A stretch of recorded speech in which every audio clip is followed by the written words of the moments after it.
Bonjour à tous et merci de nous rejoindre en direct sur CNews pour cette heure des pros tout à fait exceptionnelle, puisque dans un court instant maintenant nous prendrons la direction de Marseille où Laurence Ferrari nous attend pour cet entretien exceptionnel avec le professeur Raoult. Bonjour Laurence, on vous retrouve dans un instant. Je profite de ces quelques secondes pour présenter Fatima Yadani, docteur en microbiologie qui est avec nous sur ce plateau, Robert Cohen, professeur de pédiatrie, infectiologue à l'hôpital intercommunal de Créteil, et Florian Tardif, notre journaliste CNews.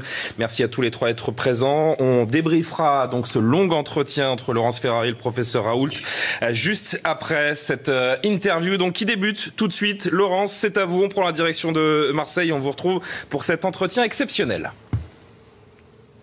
Bonjour Julien, bonjour à tous. Bonjour professeur Raoult. Bonjour. Merci de me recevoir pour CNews en direct depuis l'IHU de Marseille. C'est le plus grand centre français consacré aux maladies infectieuses. Alors, nous sommes le 19 août 2020. L'épidémie de Covid a démarré il y a 8 mois à peu près dans notre pays et a tué près de 30 400 de nos concitoyens.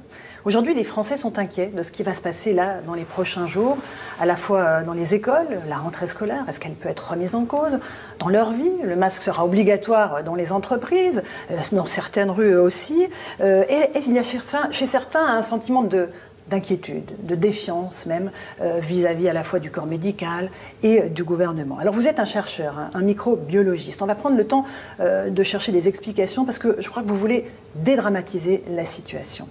Aujourd'hui, est-ce que l'épidémie repart? Il y a un certain nombre de chiffres, d'indicateurs, celui de la DGS, Direction générale de la santé, plus 2000 nouveaux cas en 24 heures. Est-ce qu'on assiste, selon vous, professeur Raoult, à une reprise de l'épidémie ou pas? Pas, pour l'instant, ça n'a pas cette forme-là. Si vous voulez, encore une fois, et pour la énième fois, parce que je répète ça à chaque fois que je m'exprime, l'avenir d'une maladie nouvelle est imprévisible. Donc il faut se mettre ça en tête, c'est-à-dire il y a toujours des gens il y a toujours eu des gens qui ont essayé de prédire l'avenir, vous savez. Et en particulier les politiciens, aussi longtemps qu'on remonte, vous savez, les consuls romains avaient un hospice et un aruspice à côté d'eux. Il y en a un qui regardait le vol des oiseaux, l'autre les entrailles des oiseaux, pour leur dire si c'était ce jour qu'il fallait se battre ou pas. Donc c'est toujours pareil, c'est-à-dire qu'il y a une part imprévue, et donc qui s'appelle la chance, où on cherche les signes pour savoir ce qui va se passer, mais tout ça est juste scientifiquement imprévisible. Bon. Mais là, on regarde les chiffres. Plus de 2000 nouveaux cas en 24 heures. Oui, c'est un rebond auquel vous ne croyez pas il y a quelques mois? C'est très difficile à interpréter parce qu'il y a plusieurs... Ce que l'on peut faire, c'est de comparer par rapport aux maladies qui existent, en particulier les maladies qui sont transmises par voie respiratoire.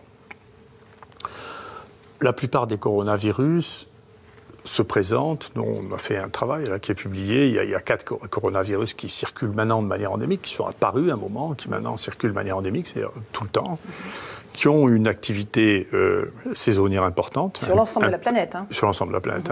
Un pic saisonnier important et un fond de circulation, si vous voulez, toute l'année, avec des pics saisonniers, sans qu'on ait jamais compris pourquoi il y avait des pics saisonniers, qui est un mystère total de l'épidémiologie. Il est possible que ça prenne cette allure-là. C'est très difficile, si vous voulez, de comparer ce que nous on appelle l'incidence à la fréquence d'une maladie quand on change les outils de mesure. C'est-à-dire que quand on a commencé, la France, on le sait, il y avait un retard considérable à la mise en place des tests. Donc on sous-estimait la fréquence et on surestimait la gravité, puisqu'on testait que les gens qui ne pouvaient plus respirer dans certaines zones, pas ici. Ici, on a des données qui sont plus fiables parce qu'on a tout de suite testé beaucoup. Et d'ailleurs, au début, on se faisait faire les gros yeux parce qu'on ne testait pas assez. Et maintenant, on nous dit qu'il faut que vous testiez encore plus. Je ne sais pas, à la fin, on va quand même avoir une limite à ce qu'on est capable de tester. Il y a encore ce matin des centaines de personnes devant l'IHU de Marseille pour se faire tester. Oui, mais ça on a toujours eu ça. On a depuis le début, on a eu beaucoup. Donc, si vous voulez, plus vous testez, plus vous trouvez de cas, mais dans les cas qu'on trouve, on est en train de regarder, les cas, ce qu'on trouve maintenant et ce que l'on trouvait en février ou en mars, ça n'est plus la même maladie. D'accord ? C'est-à-dire, ce que l'on trouve maintenant, c'est des formes très bénignes. Là, je viens de discuter avec collaboratrice qui travaille sur les données de coagulation, qui trouve qu'il n'y a plus du tout de troubles de coagulation chez les gens qui rentrent maintenant. La proportion des gens qui est hospitalisée est beaucoup plus faible. On n'a eu aucun mort sur 1000 personnes. Il y a eu un mort, mais qui est vraiment... Enfin, le Covid a joué un rôle extrêmement mineur dans sa fin de vie. Et est-ce que c'est parce que le profil de ces personnes, de ces malades, a changé? Est-ce qu'ils sont plus jeunes aujourd'hui? Parce que c'est un peu la réalité. C'est ce qu'on pensait, mais c'est ce que j'ai montré hier sur ma vidéo. En réalité, c'est un peu ça. Il y a un peu plus de jeunes, si vous voulez, mais c'est pas spectaculaire. C'est pas tant que ça. La maladie a changé, mais là aussi, c'est un très grand mystère des épidémies et des maladies infectieuses, si vous voulez, c'est que les maladies infectieuses, les épidémies, quand elles commencent, elles ont un rythme de transmission qui s'accélère, il y a de plus en plus de transmissibilité, elles deviennent de plus en plus graves, et puis ceci diminue sans qu'on ait jamais compris pourquoi.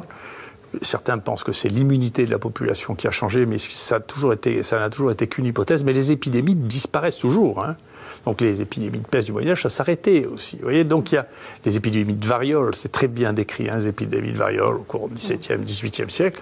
Il y avait des épidémies de variole, puis ça s'arrêtait. Il y a les épidémies de rougeole, puis ça s'arrêtait. Donc comment ça s'arrête et pourquoi ça s'arrête?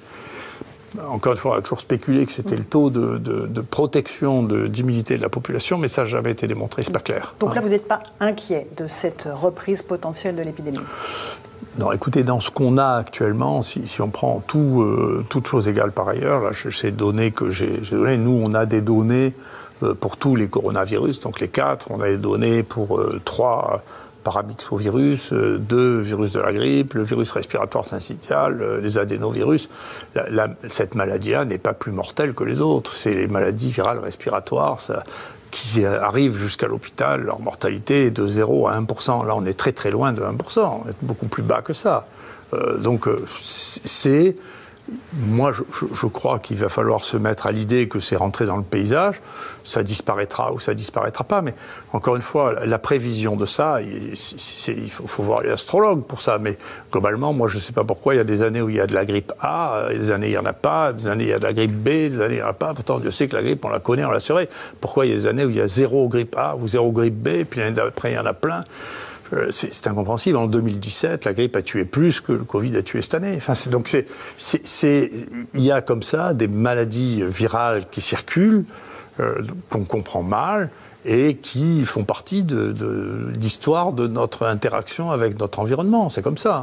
On va parler tout à l'heure de la thérapeutique, de l'hydroxychloroquine, dont vous continuez de dire que c'est aujourd'hui le seul traitement qui fonctionne et qui n'a aucun effet secondaire. On va parler du vaccin aussi. Il y a beaucoup d'incertitudes et d'annonces faites par certains pays autour des vaccins. Mais on va parler des masques, si vous le voulez bien, les fameux masques, parce que parmi les 2 mesures de prévention, les masques et les tests, le masque, c'est le grand sujet du jour. Certaines villes l'imposent dans la rue, Marseille en partie, Paris également. 130 CRS ont été envoyés en renfort ici pour obliger la population à le porter dans la rue, 700 opérations de contrôle, le porte-parole du gouvernement qui vient. Est-ce que c'est de la communication, tout ça? Ma question, c'est est-ce qu'il est prouvé scientifiquement que le masque protège absolument du Covid-19? La chose qui est démontrée scientifiquement, c'est que le masque protège les gens dans le domaine du soin. Voilà.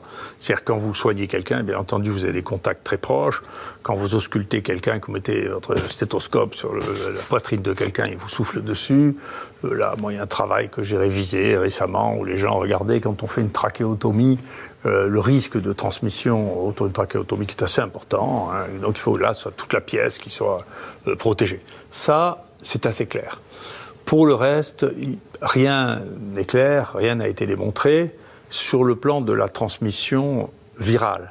Après, c'est une situation sur laquelle il y a une certaine complexité à répondre parce que le masque ne joue pas qu'un rôle physique de protection par voie respiratoire.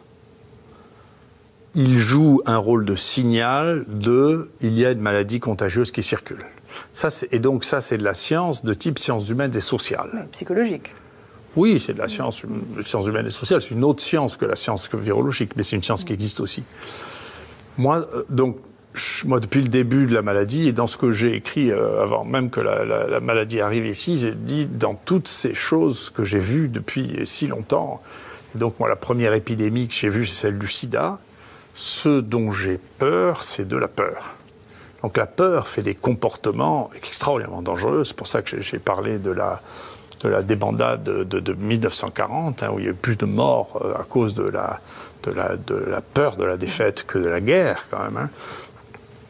Et donc, si les masques peuvent rassurer, c'est une chose, mais je suis inquiet qu'on fasse une fixation trop importante dessus, parce que maintenant, c'est les gens qui veulent vouloir faire la loi. Vous savez, il y a toujours un dictateur rentré dans beaucoup de gens, qui voudrait imposer, faire. Moi, j'ai vu ça, j'étais sidéré, le marché, quelqu'un qui engueulait tout le monde, n'avait pas de masque.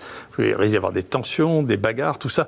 Donc, moi, j'aurais préféré qu'on reste à un niveau de recommandation plus que d'obligation, parce que j'ai peur que ça devienne encore quelque chose de clivant, de conflictuel et de dangereux. Et donc, je trouve qu'on a une société d'une immense fragilité qui surréagit à la moindre peur sans que ce soit justifié dans 90% des cas. Ici, honnêtement, il n'y a pas plus de morts cette année que ce qu'il y en a eu en 2017, en 2018, 2019 et moins qu'en 2017. Donc, c'est quand même pas la peine de mettre le feu au vieux port. Vous voyez, donc il faut se calmer.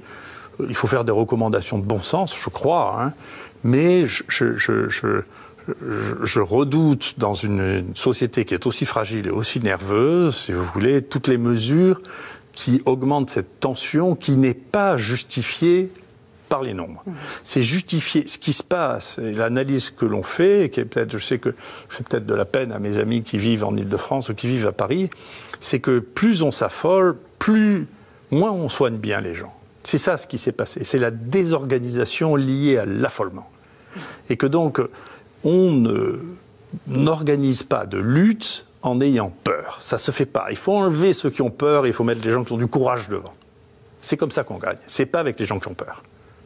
Le plus important, peut-être, c'est rappeler que c'est les mains aussi, les gels hydroalcooliques sur les mains. La transmission se fait aussi beaucoup par les mains. On sait que c'est vrai. Ça, on sait que c'est vrai. Moi, j'avais été le reviewer du premier article qui avait été fait par Grapp en Pakistan, où vous avez découvert par hasard que ça protégeait des infections respiratoires en testant la protection contre les infections digestives. C'est rendu compte que ça protégeait autant les infections respiratoires que digestives. Moi, j'ai fait la même étude qui est publiée actuellement dans 2 villages au Sénégal où on a implanté le savon régulièrement avec le lavage. On a donné les savons, etc. On a une diminution spectaculaire des fièvres et des pneumopathies. Spectaculaire. Donc, le lavage des mains, le passage de l'eau alcoolisée. Et là, j'avais communiqué avec le ministre pour lui dire, et ça a été suivi d'effets immédiats. On n'arrivait pas à trouver, là aussi, les gens, une complexité. L'OMS avait recommandé une formation hydroalcoolique dans laquelle il fallait qu'il y ait la glycine, de l'eau oxygénée, et puis je sais pas quoi. C'est l'alcool à 70 degrés qui tue les bestioles. Donc il faut avoir de l'alcool à 70 degrés, dénaturé pour pas que les gens le boivent, pour que c'est mauvais goût. Voilà. Et avec ça, si on se passe 20 fois par jour les mains avec quelques gouttes d'alcool, le risque de transmission est extrêmement faible. D'ailleurs, je recommande à vos spectateurs et à vous-même de faire de la science, pour une fois, c'est-à-dire de l'observation.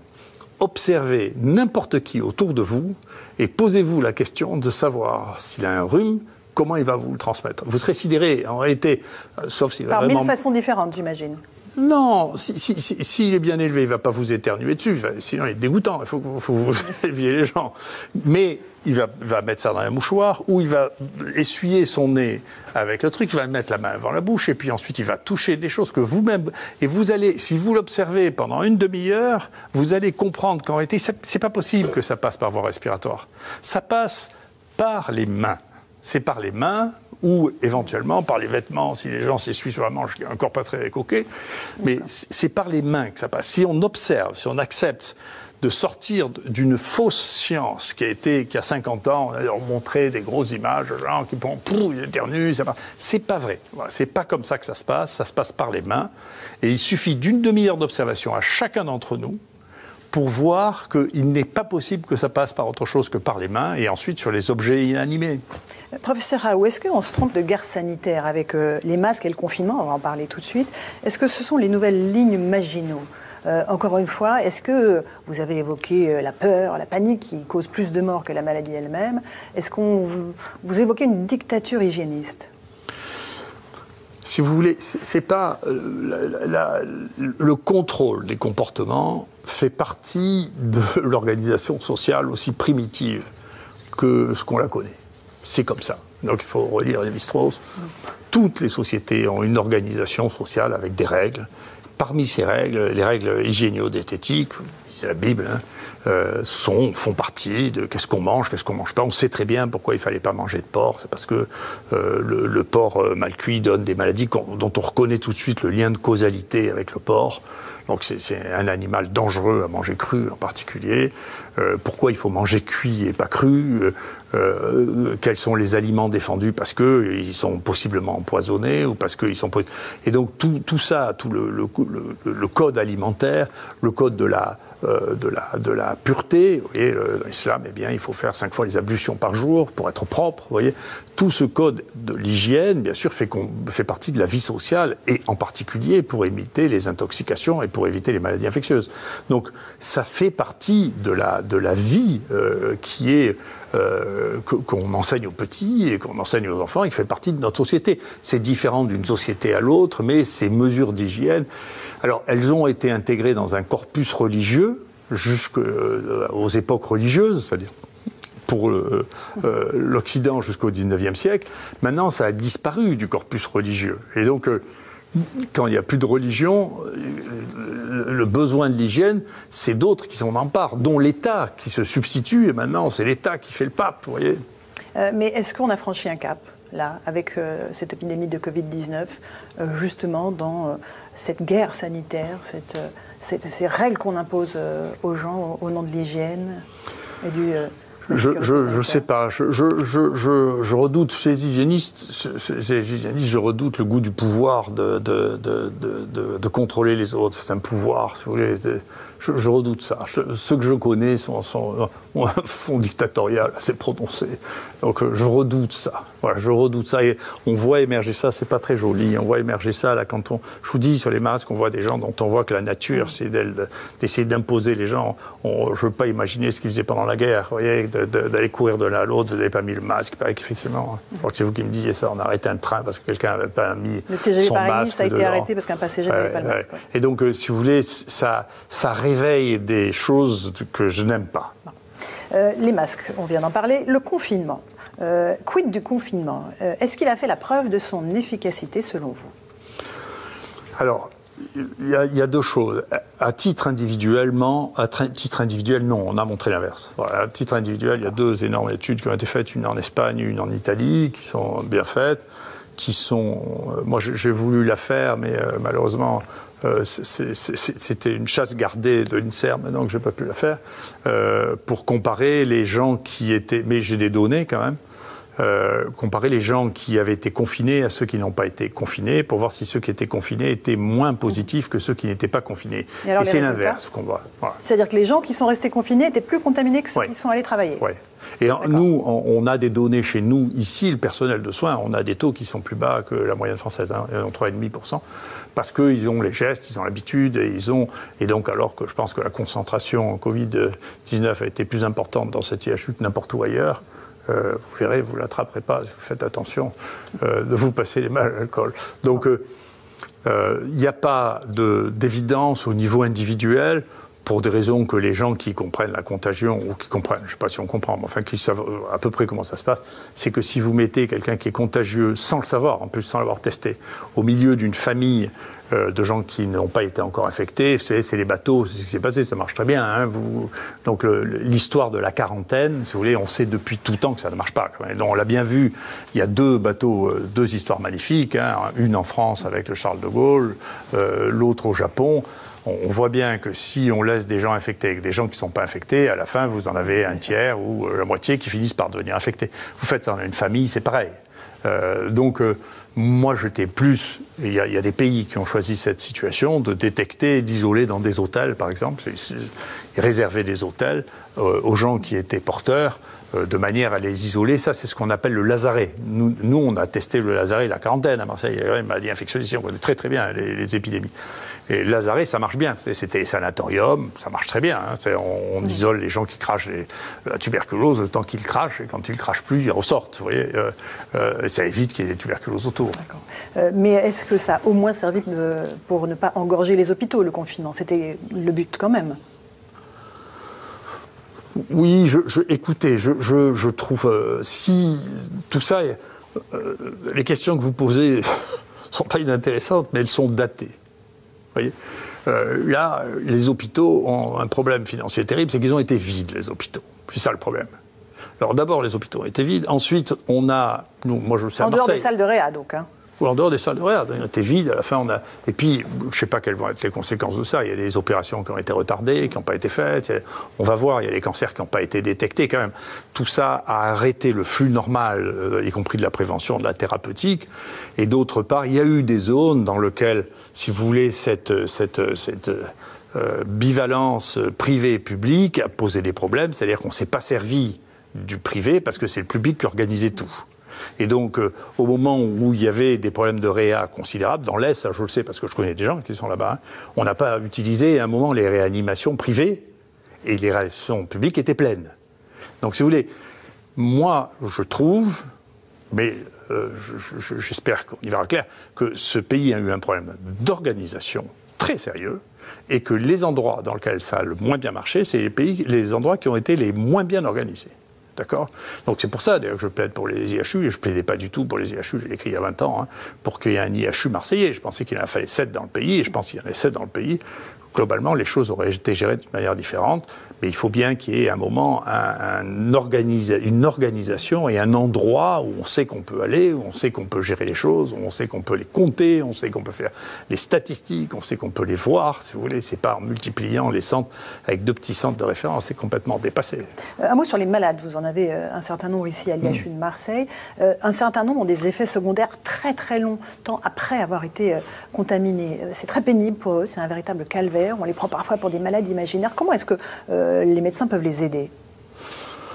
Je ne sais pas. Déjà, vous savez, la médecine, pour moi, chacun voit la médecine un peu comme il l'entend. Pour moi, déjà, la première chose, c'est l'observation. Donc nous, on a vu, je crois qu'on a été les premiers à le publier, avec nos amis, les gens qui font de la médecine nucléaire. On a fait des PET scans, on a organisé on a revu ce qui se passait au niveau du cerveau. Alors, c'est très intéressant ce qui se passe au niveau du cerveau actuellement. Jusqu'à présent, pour remettre les choses en perspective, je m'excuse de vous parler de science, mais c'est mon métier quand même. Mais c'est pour ça qu'on est là aussi. Avant, c'était simple, si vous voulez. Le monde médical avait été organisé, pour ce qui concerne le cerveau, entre ce qui était organique, c'est-à-dire des choses qu'on voyait à l'autopsie, si vous voulez, pour simplifier les choses, et ce qui était psychiatrique, c'est-à-dire on ne le voyait pas à l'autopsie. D'accord ? Ça, c'était les fadas, les fous. Ici, on est fadas. Et donc, on a une partie de la population importante qui a présenté soit des pathologies psychiatriques, soit des pathologies subjectives, inexpliquées, dont devant un certain nombre de médecins, quand ils n'arrivent pas à étiqueter, les choses finissent par être dans le déni, par dire ça n'existe pas. Mais un malade qui consulte 5 médecins de suite, il est malade. On ne peut pas lui dire qu'il n'est pas malade. Il devient fou si on lui dit qu'il n'est pas malade. S'il vous consulte, c'est qu'il est malade. C'est lui qui définit s'il est malade, c'est pas vous. Mais c'est pas parce que vous ne comprenez pas ce qu'il a qu'il n'est pas malade. C'est que vous êtes ignorant de ce qu'il a. Alors, on a mis ça en place et on a essayé de comprendre grâce à de nouveaux outils. C'est parce qu'on a d'autres modes d'observation. Et maintenant, l'observation, le cerveau, c'est très difficile. C'est un crâne. On ne comprend rien à ce qui se passe dedans. On voit que les lésions, alors jusqu'à présent, même le scanner, on voyait les lésions qu'on avait vues à l'anatomie avant, aux autopsies. Tandis que maintenant, on peut voir comment il fonctionne. C'est-à-dire, on peut voir son métabolisme. Les endroits qui marchent bien, les endroits qui ne marchent pas bien. D'accord ? Et on voit ce que le Covid fait sur le cerveau. Et on voit ce que le Covid fait sur les cerveaux. Et ce qu'il fait sur les cerveaux, là aussi, c'était on a compris grâce à l'observation clinique. C'est-à-dire que nous, on s'est rendu compte à partir des 2 premiers malades qu'on a eus, parce qu'on cherchait ça pour les infections respiratoires, qu'ils ne sentaient plus les odeurs, ils ne sentaient plus les goûts. Donc, ce qu'on appelle l'anosmie et la gueusie, qui est le meilleur signe de tout. Donc, il faut que les gens sachent ça. Le signe, dans 2/3 des cas, les gens présentent ça comme signe du Covid, ce qui est spécifique, plus que la fièvre, plus que la toux, c'est ça qui est spécifique. C'est plutôt un bon signe. C'est-à-dire, on a l'impression qu'il y a un peu 2 formes, une forme haute et une forme basse, et que c'est la forme basse qui est dangereuse. Cette forme haute, avec on sent plus les odeurs pendant quelques temps. Alors, il y a des gens chez qui ça dure, Et donc, quand on regarde maintenant le fonctionnement du cerveau, on voit des zones qu'on appelle hypométaboliques, c'est-à-dire le cerveau est éteint à cet endroit-là. Et on voit ça relativement fréquent, juste, si vous voulez, sur le lobe olfactif, c'est-à-dire l'endroit du cerveau qui est juste derrière le nez et qui gère la perception des odeurs. Et de temps en temps, ça s'étend au-delà de ça, et ça peut aller jusqu'au tronc cérébral, et là, il peut y avoir des manifestations.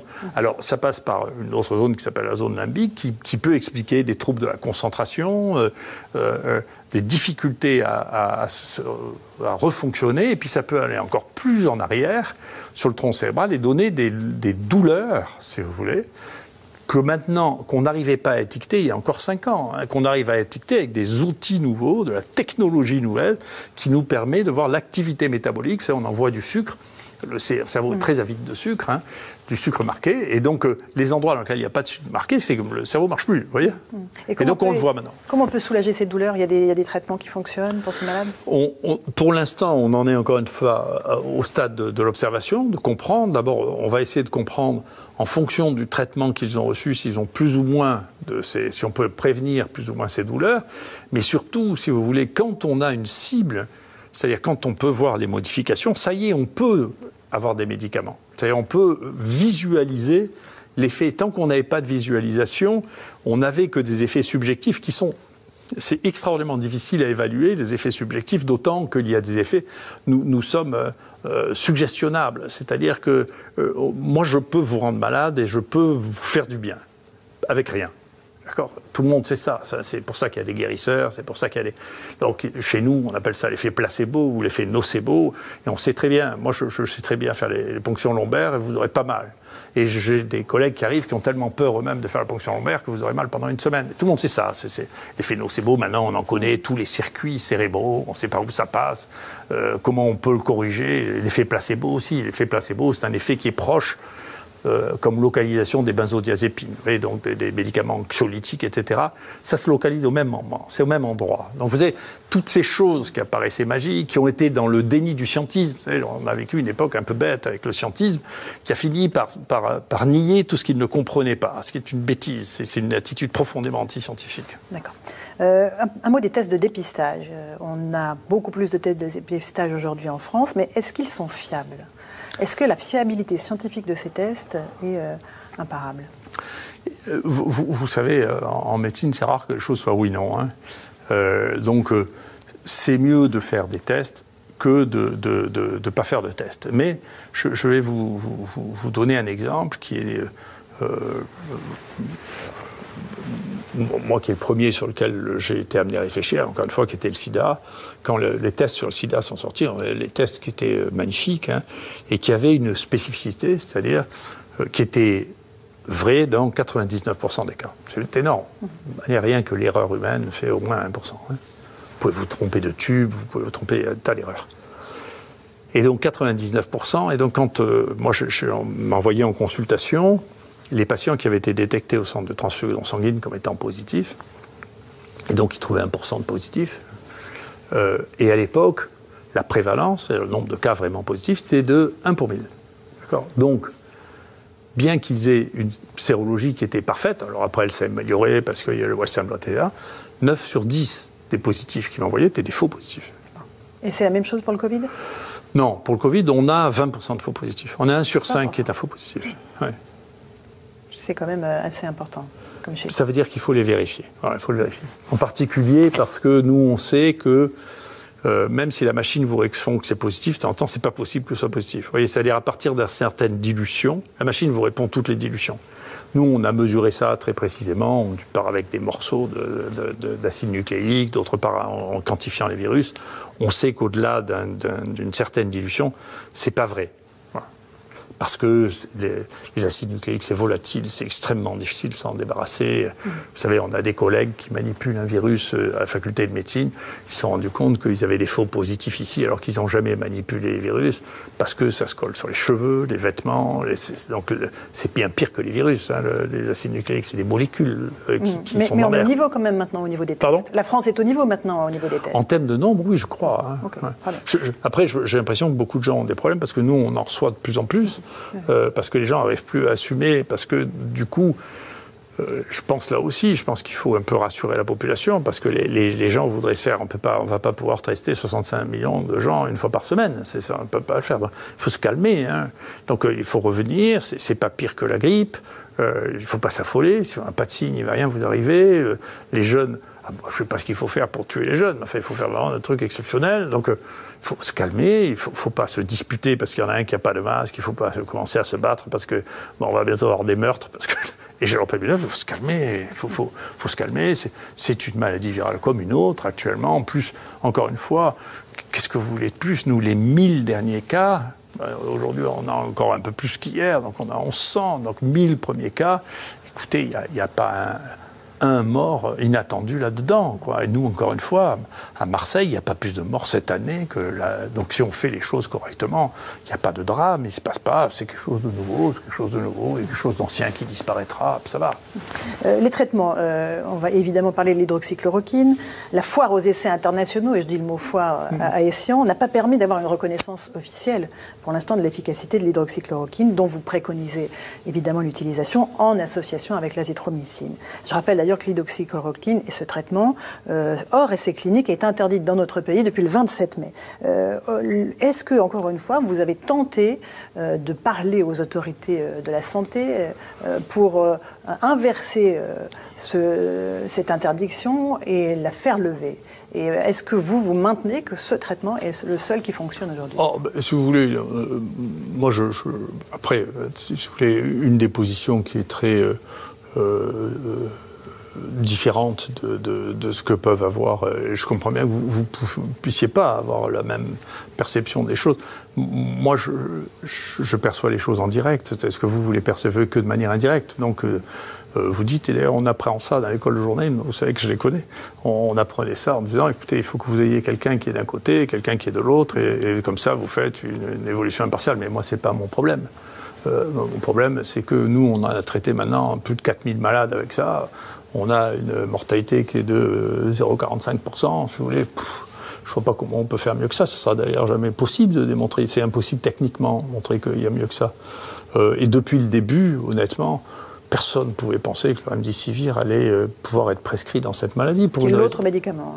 Qui est l'autre médicament, parce que c'est un médicament qui est un antiviral pur, ce qui n'est pas le cas de médicaments qu'on donne, qui ont tous les deux une activité immunitaire et virale. Hein. Donc ils peuvent marcher à toutes les étapes. Mais le remdesivir peut marcher que sur la période virémique, qui est celle où les malades ne sont pas graves. Et c'est un médicament qu'on donne par perfusion. Et c'est un médicament qui donne des insuffisances rénales. Donc vous n'allez pas donner ça à des gens avec des taux de mortalité aussi bas, à 1 pour 1000. Là, vous n'allez pas leur donner un truc qui donne des insuffisances rénales dans 10% des cas et par perfusion. Enfin, c'est pas possible. On leur donne des comprimés, ils rentrent à la maison. Donc, c'est pas possible. Il n'y avait pas d'alternative en réalité. Donc c'est ça ou rien. Maintenant, si vous voulez, il y a une espèce de folie qui je pense que ça marquera beaucoup les épistémologistes, hein, c'est les gens qui font l'analyse des sciences. Ce qui s'est passé autour de l'hydroxychloroquine est unique.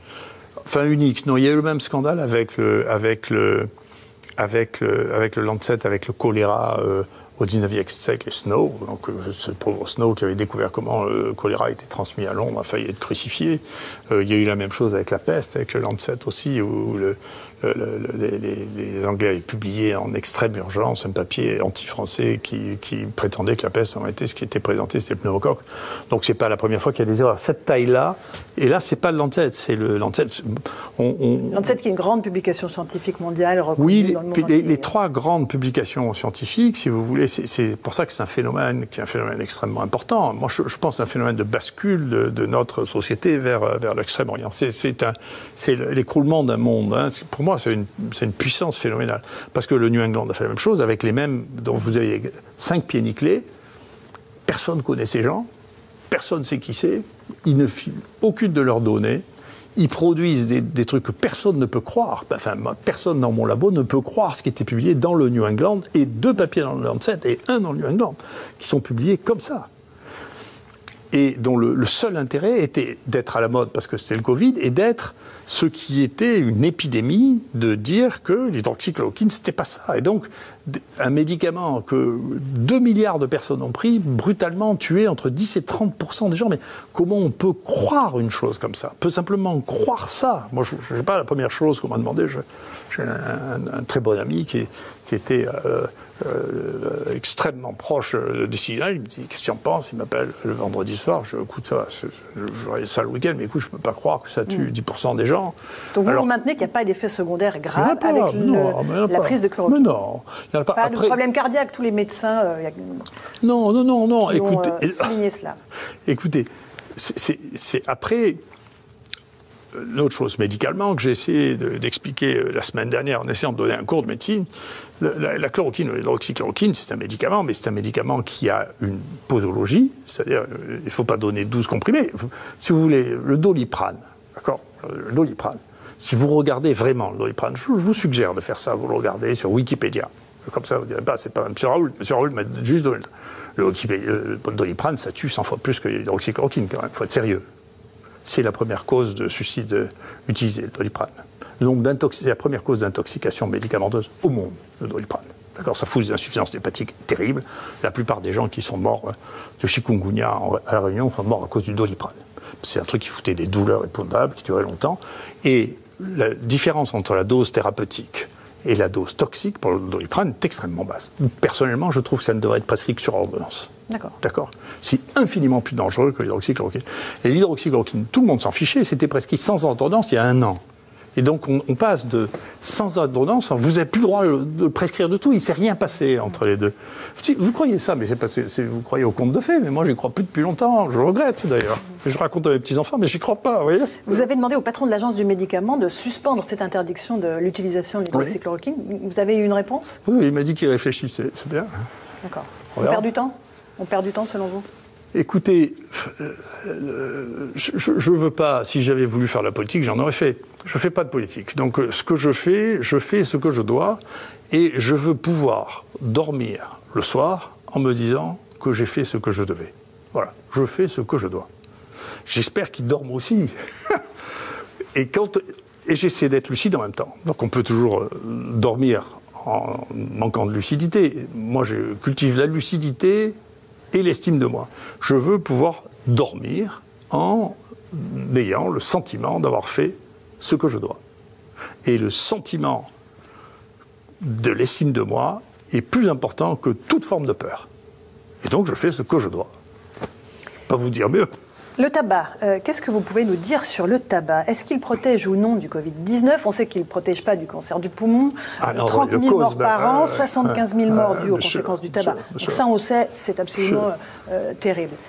Mais est-ce que le tabac protège du Covid-19 ? Le tabac a beaucoup d'autres conséquences que cela. Le tabac, c'est le plus grand tueur du monde actuellement. En termes de toxiques, c'est le plus grand tueur. Ça donne des insuffisances respiratoires, ça donne des bronchites chroniques, ça donne l'artériosclérose. Donc c'est vraiment une cochonnerie terrible. Et c'était extraordinairement addictif. Ça ruine les gens.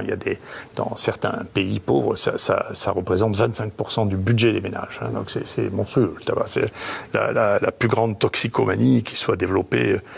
C'est une épidémie aussi, c'est récent, hein, donc ça vient d'Amérique et c'est récent. Et donc personne ne défendra jamais le tabac. Donc je ne vais pas fumer demain pour être protégé du Covid. Non, mais si vous voulez, ça pose des questions intéressantes. D'abord, je ne suis pas sûr qu'on ait évacué de comprendre comment ça marchait, l'induction du cancer. L'induction des infections respiratoires, on comprend, c'est un truc irritatif et que si vous irritez des bronches pendant 50 ans, enfin, honnêtement, c'est naturel qu'il se passe quelque chose. On arrive à le comprendre, c'est une chose assez simple. Le cancer, c'est compliqué. Ce qui est intéressant, c'est que des gens se sont rendus compte par hasard que dans le cas du Covid-19, les gens qui fumaient étaient moins touchés. Et ce qui était, alors que l'hypothèse qui était testée était l'hypothèse inverse, c'est-à-dire dans des groupes qui étaient étudiables, on pensait que les gens qui fumaient, qui souvent sont regroupés ensemble parce qu'on les marginalise, étaient regroupés ensemble, avaient un taux de transmission plus élevé, puis ils n'ont pas de masque, et il s'est trouvé l'inverse. Donc c'est un phénomène intéressant, et je suis très intéressé parce que je connais au moins 2 Français qui ont écrit ça dans un papier et qui ont été censurés. On leur a demandé d'enlever ça, parce qu'il ne faut pas le dire. Pourquoi? C'est pas conforme aux règles de santé publique? Parce que, oui, et parce qu'il y a un mouvement scientifique qui a commencé d'ailleurs en France, qui s'appelle en anglais Matter of Fact or Matter of Concern, et qui concluait que quand ça représente un problème, le problème doit prendre le dessus sur le fait. Bien sûr, ce qui est une attitude anti-scientifique. Mais qui est extrêmement répandue, et beaucoup de journaux scientifiques actuellement sont des journaux d'opinion, sont des journaux d'opinion. En fait, un journal d'opinion dans lequel ils donnent leur opinion sur Trump, sur machin tout. Donc c'est plus un journal académique, c'est un journal d'opinion, d'accord. Donc sur ce qui est bien, ce qui est pas bien, ce qui est vrai. Et donc à partir de ce moment-là, la capacité, là aussi, vous avez un conflit d'intérêts. Si vous avez une opinion sur la fin, vous n'êtes plus capable d'évaluer, vous n'êtes plus capable de prendre l'analyse scientifique. Et c'est dommage parce que, du coup, basé sur ces éléments, nous, on avait travaillé sur le tabac, on avait travaillé sur les virus du tabac. Le premier virus étudié dans l'histoire de la virologie moderne, c'est le virus de la mosaïque du tabac. C'est un virus très résistant et qui a des quantités colossales dans le tabac. Donc on avait fait un travail là-dessus en regardant si quand les gens fumaient, eh bien, on retrouvait le virus dans leur bouche. La réponse c'est oui. On retrouve dans le tube digestif aussi, oui. Et c'est des virus qui se comportent, les virus ARN aussi, qui sont susceptibles, qui ressemblent aux virus qui manipulent les génomes.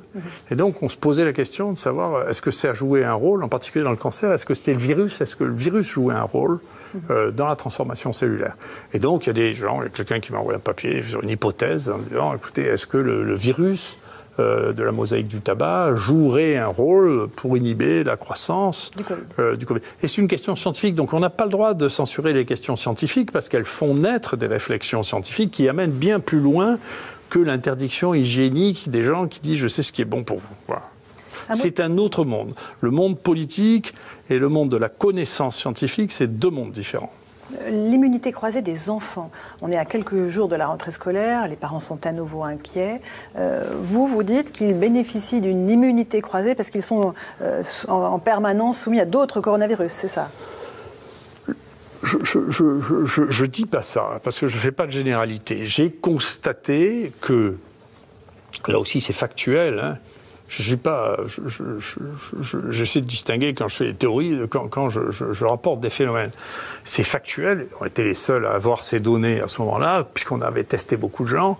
Factuellement, on voyait qu'il y avait extrêmement peu d'enfants qui avaient des anticorps, de manière significativement bien moindre que les autres, alors que si on regardait les autres maladies infectieuses respiratoires, ils en ont plus. On a publié ça, donc il y a plus d'enfants qui font de la grippe, du virus respiratoire syncytial, de machin tout. C'est une des raisons pour lesquelles on pense qu'il faut vacciner les enfants contre la grippe, et que c'est ça qui risque d'être beaucoup plus efficace que pour la santé publique, qu'autre chose, alors qu'en France on ne le fait pas.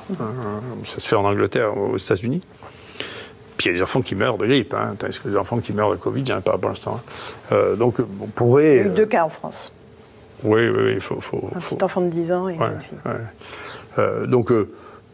il y a vraiment un élément là qui est distinct de ce qu'on a d'habitude. Et puis il y a une jeune femme chez nous qui a fait une enquête dans les familles, si vous voulez, pour analyser dans les familles qui étaient au milieu d'une fête quel était le taux d'attaque, c'est-à-dire le nombre de gens positifs, symptomatiques ou non, porteurs ou non, entre les adultes et les enfants, et qui a montré qu'il y a une différence significative entre les enfants et les adultes. Donc les enfants sont moins sensibles. Nous avons posé l'hypothèse, il y a plusieurs personnes qui ont repris cette hypothèse et qui trouvent que c'est vrai, que parmi les coronavirus qui circulent, il y en a 2 qui sont relativement proches de celui-là, qui circulent à un niveau très important, qui donnent comme ce virus des porteurs asymptomatiques, qu'il est bien possible que ce soit ça qui les protège, autant que quand on regarde avec des sérologies un peu plus techniquement révélatrices, on voit qu'il existe des anticorps contre le Covid-19 avant que le Covid-19 apparaisse. Donc on voit bien que c'est d'autres choses qui ont produit ça. Donc maintenant, est-ce que ça va être vrai? C'est-à-dire la durée de cette protection des anticorps croisés ou de l'immunité croisée, on ne la connaît pas. Est-ce que ça va être vrai l'année prochaine? J'en sais rien, parce que cette année, on a bien étudié ça. On a eu les 4 coronavirus avant d'avoir le 5e. Et donc il est bien possible que les 4 épidémies de coronavirus habituels qui ont circulé et protégé contre le 5e, et on ne sait pas ce qui va se passer l'année d'après. Vous voyez, donc il ne faut pas faire une généralité d'une observation ponctuelle. Ce que l'on sait, c'est que les enfants en 2020, pendant les 6 premiers mois de 2020, étaient relativement protégés contre le Covid-19. Vous évoquiez le vaccin. Il y a de nombreux pays qui annoncent avoir trouvé le vaccin. La Russie, Vladimir Poutine, l'Australie aussi, qui dit avoir trouvé un candidat vaccin et qui veut le rendre obligatoire pour sa population. Est-ce que vous avez des informations au sujet de ces vaccins qui sont en cours de fabrication? Il y en a de très nombreux qui sont étudiés dans le monde entier. On voit que les milliards de dollars pleuvent dans tous les sens. Mais est-ce qu'un jour, vous pensez qu'on mettra au point un vaccin contre ce Covid-19? Écoutez, je n'en sais rien, parce qu'encore une fois, je n'ai pas l'habitude de prédire quoi que ce soit, donc je ne vais pas commencer, je suis trop vieux. Peut-être que ça sera un signe de changement cérébral que je redoute, si vous voulez. 2, je ne sais pas si ça aura une utilité, j'en sais rien. Pourquoi ? Or, réellement, si vous voulez, si la maladie reste qu'elle est maintenant, je ne sais pas qui c'est qui va vouloir se vacciner pour un truc qui ne tue pas, quoi. Enfin, honnêtement. Hein. Mais avec ça, vous vous rendez compte que vous alimentez tous ceux qui sont anti-vaccins? Non, mais si vous voulez, cette question des pro-vaccins, anti-vaccins, c'est une bêtise. Voilà, c'est une bêtise, c'est pas vrai. C'est une réalité. Non, c'est pas une réalité. C'est que, si vous voulez, moi je me souviens, je me suis disputé avec un confrère qui essayait de me donner des leçons de médecine, si vous voulez. Ce qui m'irrite beaucoup, c'est que vous pouvez pas, si vous voulez, le monde n'est pas divisé en deux. Il n'y a que les... Je m'excuse, je pense que c'est une dérive. Il n'y a que les imbéciles qui pensent que c'est divisé en deux. Il n'y a pas un monde des pro-vaccins et des mondes des anti-vaccins. C'est pas vrai. Voilà. Donc, en plus de ça, moi, j'ai été dans un ministère dans lequel ils étaient à fond, tous contre les vaccins. Quand j'y étais, c'était juste après Kouchner et sa bêtise avec l'hépatite B. Donc, quand moi, je disais, écoutez, il faut reprendre les choses calmement, parce que c'est pas possible qu'on soit les seuls en France à avoir ça. Tout le cabinet du ministre disait, on peut plus demander son truc, il fait partie du lobby pharmaceutique, les vaccinats, rien que moi. Si vous voulez, après, quand vous dites, écoutez, on est en train de faire des bêtises avec le vaccin pour la poliomyélite, parce que ça fait 2 ans qu'il y a plus de poliomyélite vaccinale que de poliomyélite naturelle, on dit il est anti-vaccin. Non, je suis un scientifique. Donc la science, c'est pas une question d'idéologie, c'est autre chose. D'accord ? C'est juste de la connaissance. Donc la connaissance, c'est est-ce que à chaque fois qu'on pose la question d'un vaccin, c'est quel est le risque, quel est le bénéfice. Sans risque, il n'y a rien. Donc si vous avez 0 bénéfice, la balance risque-bénéfice est insupportable. Si vous avez des grands bénéfices, vous pouvez supporter les risques qui sont raisonnables. D'accord ? Donc, tout ça, moi, je me refuse de rentrer dans des idéologies pour enfants.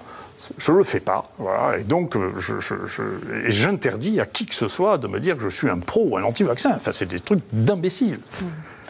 La vie n'est pas comme ça. C'est comme dire on est pour ou contre le vin, puis on ne peut pas être pour et contre le vin. Moi, je suis contre le fait que les gens boivent 10 litres de vin par jour, parce que vraiment, c'est pas bon pour eux, ça on est sûr. Si les gens boivent un verre de vin par jour, on ne va pas les empoisonner, les empêcher de vivre. Enfin. Mais il y a des gens qui attendent le vaccin de façon extrêmement urgente. L'économie est à terre. On sait que voilà, la vaccination est un des espoirs. Non, mais que vous ayez l'espoir de vaccin, moi je ne veux pas vous enlever les espoirs. Il y a des gens qui ont toute nature d'espoir, c'est possible. Moi, ma pratique à moi, c'est essayons d'être un peu pragmatiques. On s'occupe des gens, on les détecte, on les traite, d'accord ? Je me méfie terriblement Vous savez, la FDA a écrit... L'Agence du médicament américaine. Nous ne validerons un vaccin que s'il n'y a pas de traitement qui marche. D'accord ? Donc, ce qui explique quand même en partie aussi la guerre contre l'hydroxychloroquine, parce qu'il faudra bien qu'il y en a quelques-uns, il y a quelques malins là, qui commencent à faire l'investigation. Comment expliquer cette guerre complètement folle, complètement délirante contre l'hydroxychloroquine? Comment est-ce qu'on peut même défendre l'idée qu'un médicament qui a été pris par 2 milliards de personnes est devenu, en 2020, toxique? Comment on peut défendre simplement cette idée? Comment ça a pu être défendu dans les plus grands journaux médicaux du monde? Comment c'est possible? Est-ce que tout le monde est... Vous savez, c'est l'hypothèse de Bernard-Henri Lévy, c'est tout le monde est devenu fou avec ce truc? Est-ce que ce sont des intérêts financiers tellement monstrueux? Est-ce que c'est que nous n'avons plus de bon sens? Est-ce que c'est que nous sommes incapables de regarder ce qui s'est passé dans le passé? Est-ce que c'est, moi je pense, une de mes théories, c'est que comme on vit dans un monde qui croit au progrès continu, on ne s'est pas rendu compte que beaucoup de choses pouvaient devenir obsolètes, mais pas les molécules chimiques. Les molécules chimiques, elles sont éternelles. Donc ce que vous avez comme capital de molécules chimiques, ça existera toujours dans 1 million d'années. Et ça existait déjà il y a 1 million d'années. Et donc, quand on a découvert une molécule chimique, c'est un modèle qui n'a rien à voir avec le modèle du brevet, du développement, de la propriété intellectuelle, parce que ça reste pour toujours. Donc, et ça, nous n'avons pas ça dans nos modèles de développement économique, nous ne savons pas le faire. Et donc, tout le recyclage, et moi ça fait 30 ans que ça dure, tout le recyclage des molécules qui ne sont plus rentables est un problème phénoménal. Sur les vaccins, encore une fois, vous n'êtes pas anti-vaccin. Vous dites même qu'on a d'abord découvert assez peu de nouveaux vaccins depuis les 20 dernières années et qu'il y en a qui sont à disposition qu'on n'utilise pas assez, varicelle, gastro-entérite. Exactement, bien sûr. Bien sûr. Attendez, on a, moi j'estime, tout le monde n'en a pas la capacité, mais on a le droit d'être intelligent. D'accord? Moi je ne veux pas qu'on m'oblige à être un imbécile. Je refuse. Voilà. Je refuse, donc je refuse, je fais partie d'aucun clan, je fais partie d'aucun groupe, je fais de la science, ce qui m'intéressait, la connaissance. Si la connaissance, des connaissances nouvelles m'amène à changer d'avis, je change d'avis sans le moindre remords. Ça m'est indifférent, je sais bien que la science est fille du temps. C'est Brecht qui disait ça, c'est dans Galilée. Et bien entendu, si elle change, eh bien je changerai d'opinion avec. Mais donc l'idée qu'on est pour ou contre les vaccins, c'est une idée pour enfants, c'est pas vrai. D'accord. Regardez, moi vous voulez que je vous donne un des exemples de vaccins les plus fous. Ça c'est vraiment bien parce que c'est vraiment le 11 septembre. Ça. Le 11 septembre, dans l'espèce de folie d'Ibris qui a pris l'Amérique pour trouver absolument toutes les raisons pour attaquer l'Irak, et d'un coup les gens ont fait circuler l'idée qu'il était vraisemblable que Saddam Hussein avait des lots de variole. D'accord. Et donc, ils ont dit, écoutez, il doit avoir des lots de variole, et donc on va vacciner tout le personnel américain contre la variole. Le vaccin contre la variole, c'est un vaccin épouvantable, c'est extraordinairement toxique. Incroyablement toxique. Ça a été abandonné parce qu'il n'y avait plus de variole. D'ailleurs, on a fait un abandon beaucoup plus intelligent que pour la poliomyélite. On a fait un abandon par encerclement, c'est-à-dire progressivement, on a arrêté pour se focaliser seulement sur les endroits où il en restait. Ils ont vacciné l'armée américaine et ils ont découvert quelque chose qu'on ne connaissait pas jusque-là, qui étaient des myocardites, des affections du cœur. Et il y a 100 soldats américains qui sont morts de la vaccination contre la variole pour une maladie qui n'existait plus. D'accord. Donc vous ne pouvez pas, à moins d'être d'un autre monde que le mien, vous ne pouvez pas être pour la vaccination contre la variole. Il faut être fou pour être pour la vaccination pour la variole. Donc vous n'êtes pas pour tous les vaccins. Il faut dire, écoutez, attends, on va réfléchir, quels sont les risques, quels sont les bénéfices attendus. Pour la grippe, en revanche, il n'y a pas de débat. Il faut se faire vacciner contre la grippe. Moi, oui, je pense que ce n'est pas le même âge. Je pense qu'il faut vacciner les enfants, parce que les enfants réagissent très bien. L'efficacité de la grippe diminue de manière très très régulière toutes les décennies à partir de 70 ans. Donc on se focalise sur la partie qui ne réagit pas. Alors que ceux qui sont les vecteurs sont les enfants. Et qu'il y a des morts chez les enfants. Donc moi je suis pour la vaccination des enfants. Pour la grippe, et je fais vacciner mes petits-enfants. Qu'est-ce qui fait que les Français vous perçoivent comme un irréductible qui refuse de plier face à l'État et aux lourdeurs de l'État? Qu'est-ce qui fait la différence du professeur Raoult? J'en sais rien, alors ça, non.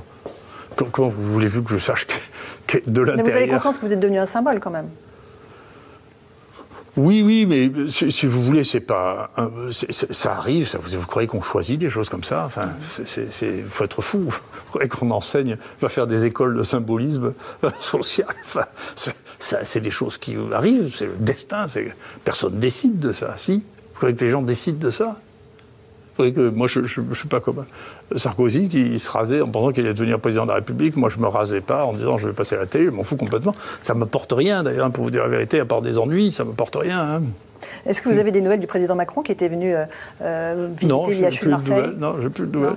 Sur l'hydroxychloroquine, il ne vous a pas donné de signaux? Non, j'ai plus de nouvelles, mais encore une fois, si vous voulez, chacun doit faire son métier. Moi, je suis content que, et je l'ai dit, nous avons fait ici, sous l'impulsion de la présidence de Sarkozy, une opération qui était unique, qui a été prolongée par le président Hollande, qui a été prolongée par le président Macron, qui est de créer des instituts modernes qui ont une puissance suffisante pour faire face à des situations et pour pouvoir avoir une dimension internationale. On a créé ça. Moi, mon rôle, c'est de le faire fonctionner et de montrer que dans ce type de situation, nous sommes capables de faire face à la situation. Donc ça, c'est mon rôle. Après, le rôle de l'État, c'est de transformer ce que nous avons fait en quelque chose qui est utile pour la société en général. C'est pas le mien de rôle, ça, c'est le leur. La décision politique est une décision qui est aussi complexe et aussi multifactorielle que la décision médicale. C'est compliqué. Ça ne se règle pas en oui ou non. J'imagine qu'il y a de multiples paramètres qui rentrent en jeu, et je ne connais qu'une partie, et je ne veux pas connaître ce qui se passe. Et bon, les gens voient pour Trump, on dit Trump est pour l'hydroxychloroquine. En compte, moi je pense que Trump il est au moins autant pour Gilead que pour l'hydroxychloroquine, parce qu'il aura besoin du peuple, mais il aura besoin d'argent aussi, et que l'argent, c'est pas le peuple qui va lui donner, à mon avis. Donc si vous voulez, tout ça, je vois bien que pour mon monde, les gens sont très naïfs parce qu'on simplifie les choses à l'extrême, et pour le monde politique, pour ce que j'en connais, on est très très naïf aussi parce qu'on simplifie à l'extrême. Donc moi, mon rôle à moi, je suis content qu'on m'ait laissé jouer mon rôle. J'étais un peu ennuyé par des petites choses qui ne m'inquiètent pas, et dont je me fiche d'ailleurs, parce que j'estime que, encore une fois, ce que je quête, c'est l'estime de moi. J'ai pu faire tout ce que je pensais nécessaire.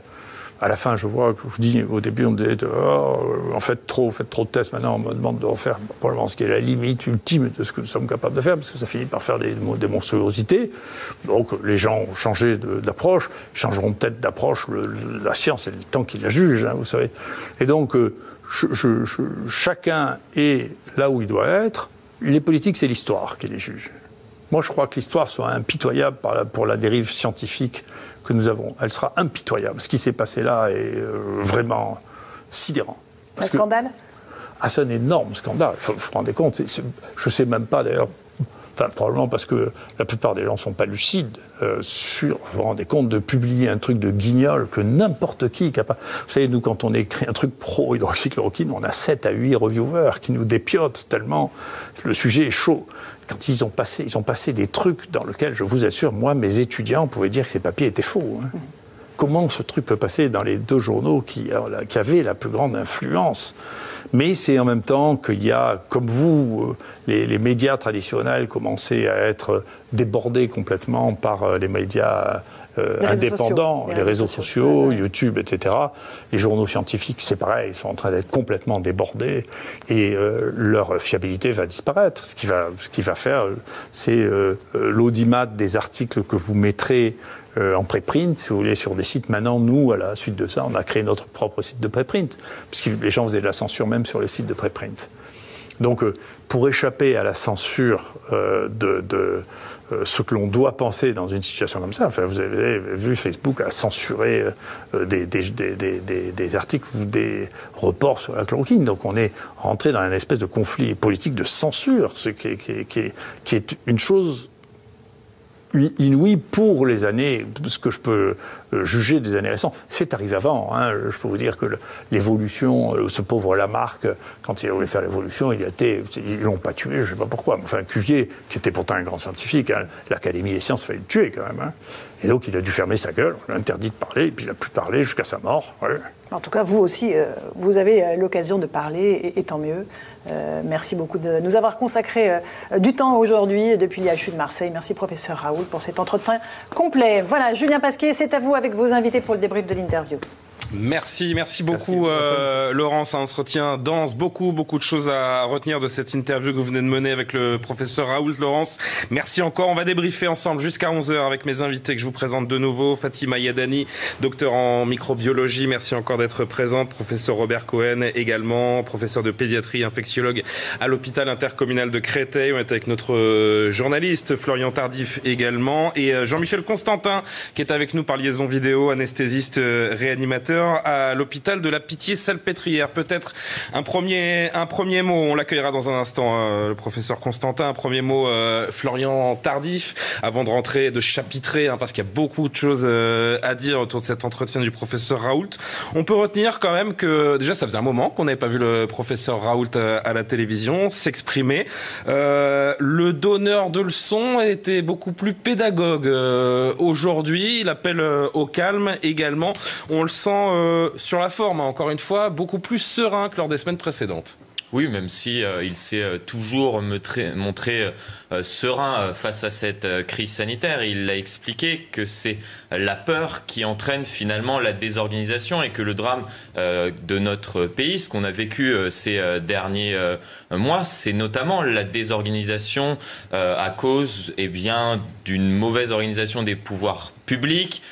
Il l'a dénoncé à nouveau, encore une fois, lorsqu'on était au tout début de cette crise sanitaire. Lui appelait pour une meilleure synergie, par exemple, entre le privé et le public. Ça a été dénoncé par le professeur Raoult, mais par d'autres médecins. Et c'est vrai, c'est ce qui a péché, notamment donc au début de cette crise sanitaire dans notre pays. Et c'est ce qui a peut-être conduit les pouvoirs politiques en place à, en finir par arriver jusqu'au confinement généralisé de l'ensemble de la population. Et ce qui avait été dénoncé au tout début de cette crise sanitaire par Didier Raoult et ce qui dénonce toujours aujourd'hui, c'est la peur, la désorganisation qui finit par conduire le pouvoir finalement à prendre des règles très strictes comme le confinement, comme aujourd'hui par le port du masque généralisé dans l'ensemble de la population. On en reviendra très certainement dans un instant sur ce que pense Didier Raoult quant au port du masque généralisé, que ce soit dans les lieux clos, mais comme en extérieur. Il faut se calmer, ce n'est pas pire que la grippe, c'est une maladie virale comme une autre, pas de drame, nous dit le professeur Raoult. Fatima Yadani. Il est rassurant, étonnamment rassurant. Alors moi, je suis très agréablement surprise par cet entretien du professeur aujourd'hui, parce qu'à quelques détails près, je ne peux que partager ce qu'il a indiqué. En fait, c'est une nouveauté, parce que jusqu'à présent, il y avait une division beaucoup plus grande autour des propos du professeur Raoult. Tout à fait. Tout le monde sait quand même que le professeur Raoult, c'est un professeur émérite. Je crois que personne ne conteste cela, ne serait-ce que par le nombre de publications, par la qualité des publications. Ça, c'est quelque chose qui est complètement acquis dans la communauté scientifique. Je crois que personne n'est jamais revenu sur ce sujet-là. En l'occurrence, le débat qui avait eu lieu, c'était sur le traitement qu'il préconisait. Là, j'ai trouvé un professeur Raoult très constructif. Il a pointé en fait tout ce qui n'a pas fonctionné. Vous l'avez rappelé à juste titre, la synergie entre les systèmes de soins publics et privés, le port du masque, le dépistage massif, parce que c'est ce qu'il avait préconisé au départ. On se souvient des longues files d'attente à l'IEHU de Marseille où il avait, lui, préconisé justement le dépistage massivement pour pouvoir ensuite isoler ces personnes, éviter qu'elles et casser les chaînes de transmission. Je crois que tout ça, c'est ce qu'il rappelle. Et moi, je suis vraiment très agréablement surprise. Et je trouve que l'entretien d'aujourd'hui, à mon sens, le repositionne dans le centre du jeu. Et je crois qu'il donne des préconisations qu'elles deviennent des recommandations pour justement nos politiques et qu'ils prennent ces recommandations pour éviter justement un reconfinement qui serait catastrophique pour le pays. Et le débat autour de Didier Raoult, finalement, s'était focalisé durant des mois sur ce traitement consacré et qu'il préconise autour de l'hydroxychloroquine associée à l'azithromycine. Mais c'est vrai qu'on oublie que le professeur Raoult, lorsqu'il présente d'ailleurs ses premiers résultats, je me suis replongé dans ces vidéos publiées par ses équipes. C'était le 16 mars, à la veille du confinement. Il présente les premiers résultats sur ce traitement à base d'hydroxychloroquine. Mais en amont de cette présentation, il explique que lui, sa doctrine, c'est tester, tester et il faudra attendre des semaines, des mois même pour qu'on en vienne à tester massivement la population. Et sur ce sujet-là, le professeur Raoult, vraisemblablement, avait raison depuis des mois. Robert Cohen, il avait raison avant tout le monde, le professeur Raoult. C'est ce qu'il faut retenir? Sur certains sujets, certainement. Sur ce qu'il vient de dire, d'abord la capacité qu'il a eue grâce à l'Institut qu'il a mis en place, et c'est complètement à mettre à son crédit, qui est absolument unique. Hein. Donc cette capacité... L'IHU de Marseille. Vraiment, donc là, de ce côté-là, il n'y a aucune arrière-pensée. Donc ça, c'était en avance. Bon, il y a eu cette polémique qui était sur la nivaquine et sur la méthodologie des études aussi. Bon. Parce que les études n'étaient pas faites à grande échelle, c'est ce qui, c'est ce qui posait question d'ailleurs au pic de cette contradiction autour de la chloroquine. Moi, j'ai été extrêmement intéressé par son interview et je suis d'accord à 90% de ce qu'il a dit. Donc, j'ai aucune arrière-pensée. Quels sont les 10% qui vous chagrinent? Alors, les 10%, on revient. Cette idée-là, elle est que quand vous dépistez les gens tôt, il faut bien comprendre que l'immense majorité va guérir sans symptômes. Donc, démontrer qu'un médicament marche ou qu'un vaccin marche, il est revenu après sur les vaccins, mais pourquoi un vaccin si les gens guérissent dans 90 ou 95%? C'est la même question qui se pose sur la nivaquine. D'accord? C'est-à-dire que pour démontrer que le vaccin marche ou pour démontrer que la nivaquine marche, il faut des effectifs de patients absolument indispensable. C'est ce qui est en train d'être fait sur les phases 3 des études de vaccins, où elles vont comporter des dizaines de milliers de malades pour démontrer, la chose sur laquelle il est revenu, que pour démontrer que ce vaccin, d'abord, il faut qu'il marche, après, on voit ses effets indésirables, et après, on va dire s'il faut vacciner ou pas les gens. Il n'y a pas, sur ce sujet-là, et Raoult n'a jamais été un anti-vaccinal. Il veut voir des résultats, et il a raison. Eh bien, on aurait aimé la même rigueur sur l'évaluation de la nivaquine. Où je le suis, aussi, c'est un moment de dire que la nivaquine, c'était devenu extrêmement dangereux, etc. Donc, c'est vrai que la nivaquine peut donner des troubles du rythme, qui fait un électro... Bon, peu importe. L'association nivaquine-azithromycine, elle, associe deux produits qui avaient une potentialité cardiaque. C'est pas pour autant que c'était aussi dangereux, qui a été décrit dans certaines études, etc. Mais ça pose un problème. Donc, cette dichotomie entre... Oui, beaucoup de patients guérissent, donc il va falloir être prudent pour les vaccins. Et oui, on peut traiter beaucoup de gens avec nivaquine, dont on ne sait pas encore s'ils ont des formes graves. C'est là le point, j'allais dire, principal de désaccord. Beaucoup de réponses autour de la question donc du confinement, du port du masque, de l'hydroxychloroquine, de ces vaccins qui semblent émerger un petit peu partout dans le monde. Mais d'abord, j'aimerais qu'on se concentre sur ce qui est, pour moi en tout cas, le plus étonnant dans le discours du professeur Raoult, c'est cet appel au calme. Il rappelle que cette maladie virale est un petit peu comme une autre, que ce n'est pas pire que la grippe. Écoutons ce premier extrait et j'aimerais que vous réagissiez à ce propos. Je pense qu'il faut un peu rassurer la population parce que les gens voudraient se faire. On va pas pouvoir tester 65 millions de gens une fois par semaine. C'est ça, on ne peut pas le faire. Il faut se calmer. Hein. Donc il faut revenir. C'est pas pire que la grippe. Il ne faut pas s'affoler. Si on n'a pas de signe, il ne va rien vous arriver. Les jeunes, je ne sais pas ce qu'il faut faire pour tuer les jeunes. Enfin, il faut faire vraiment un truc exceptionnel. Donc il faut se calmer. Il ne faut pas se disputer parce qu'il y en a un qui n'a pas de masque. Il ne faut pas commencer à se battre parce que on va bientôt avoir des meurtres parce que. Et je le rappelle bien, il faut se calmer, faut se calmer, c'est une maladie virale comme une autre. Fatima Yadani, depuis 6 mois, le gouvernement, le conseil scientifique, de nouveau là depuis quelques semaines et cette émergence de nouveaux cas croissants chaque jour en termes d'épidémie et de contagion. On est très alarmiste, le gouvernement nous prend à témoin, responsabilise, infantilise quasiment la population. Le conseil scientifique, encore une fois, rappelle qu'il faut être extrêmement vigilant. J'ai l'impression qu'il y a quand même une grande différence entre le discours gouvernemental, le discours du conseil scientifique et le discours du professeur Raoult qui, quand on l'entend, nous rassure énormément. Je sors de l'interview du professeur Raoult, je me dis, le Covid-19, c'est pas un problème, je peux l'avoir, je n'en mourrai pas et il n'y a pas autant de risques que ce qu'on peut nous dire. Alors, juste rappeler en grande partie, en fait, comme l'a rappelé le professeur Cohen, dans 80% des cas, l'issue, elle est peu de symptômes ou une forme peu grave de la maladie. Donc ça, c'est le premier point. Et là, je rejoins ce que vient de dire le professeur Raoult. On a l'impression qu'on La crise est-elle proportionnée à la maladie? Voilà, ça résume ma question. Justement, c'est ce sur lequel je voulais en venir. On a l'impression que le climat est un peu anxiogène. Pourquoi? Parce qu'on a tous envie de savoir est-ce qu'on est positif ou pas. Et je crois qu'il y a un moment une certaine désorganisation. Une désorganisation notamment dans le système de dépistage. Il faut peut-être revoir le dépistage parce que certains d'entre nous seraient en fait auraient envie de se faire dépister régulièrement les 65 millions de Français tous les jours pour savoir est-ce qu'on est positif ou pas après tel ou tel événement. Je crois qu'à un moment, il va falloir se calmer, il va falloir que les pouvoirs publics définissent une vraie stratégie de dépistage, c'est-à-dire vous êtes dépisté soit si vous avez des symptômes, soit pour... Mais au moins qu'il y ait une organisation du système de dépistage, parce que là, on a l'impression que c'est un peu la désorganisation. Et bien évidemment, et en fait, qu'est-ce qui fait peur? C'est parce que c'est un virus que nous ne connaissions pas. Et comme nous n'avons pas ni de traitement curatif, ni de traitement préventif, que ce que peuvent être les vaccins, c'est la raison pour laquelle on a peur. Et donc... Mais aujourd'hui, maintenant qu'on le connaît mieux, vu ce que nous dit le professeur Raoult, pourquoi est-ce qu'on continue à être aussi alarmiste? Il y a 6 mois, je comprends, on ne le connaissait pas, j'entends vos arguments. Aujourd'hui, on le connaît, on ne le maîtrise pas, mais on a une connaissance quand même approfondie de ce Covid-19. Le professeur Raoult nous appelle au calme.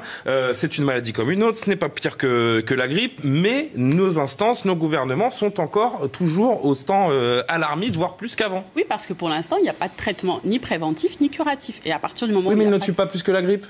Certes, mais on ne sait pas comment soigner. Même si, et là je voudrais souligner en fait tout le travail qui a été fait par les équipes soignantes, qui maintenant la prise en charge, elle est meilleure au départ, et donc les équipes soignantes savent soigner, et ça c'est le retour d'expérience de tous les soignants, et je crois que la prise en charge est plus facile, plus aisée, et donc c'est la raison pour laquelle il y a un certain nombre de personnes qui restent de manière plus courte dans les services de réanimation. Il y a une meilleure prise en charge du fait du retour d'expérience. Encore une fois, ce qui fait peur, c'est parce qu'on ne sait pas comment traiter et on ne sait pas comment prévenir la maladie.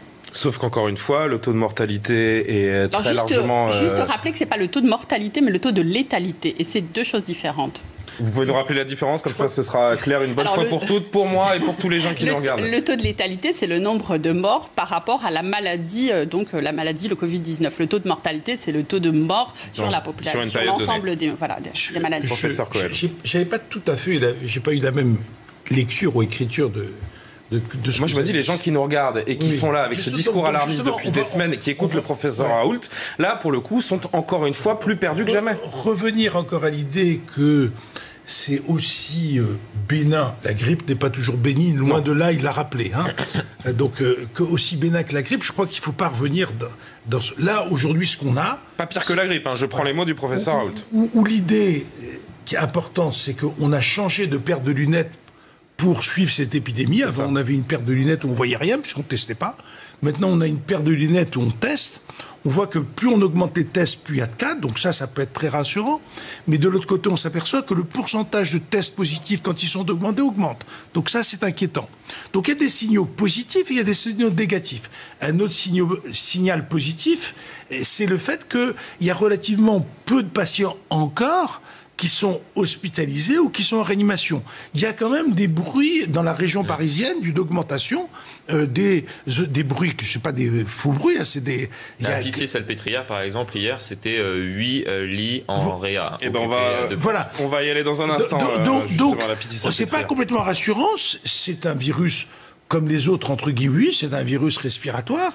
Je pense qu'il y a des côtés rassurants et des côtés non rassurants. Et quand on fait de la santé publique comme le gouvernement doit prendre des décisions, on est obligé quand même de prendre un certain nombre de précautions et donc, même s'il y a un côté rassurant, il n'y a pas que des côtés rassurants, loin de là. Je voudrais qu'on salue Jean-Michel Constantin, anesthésiste, réanimateur à l'hôpital de la Pitié-Salpêtrière. Merci d'être en direct avec nous, Jean-Michel Constantin.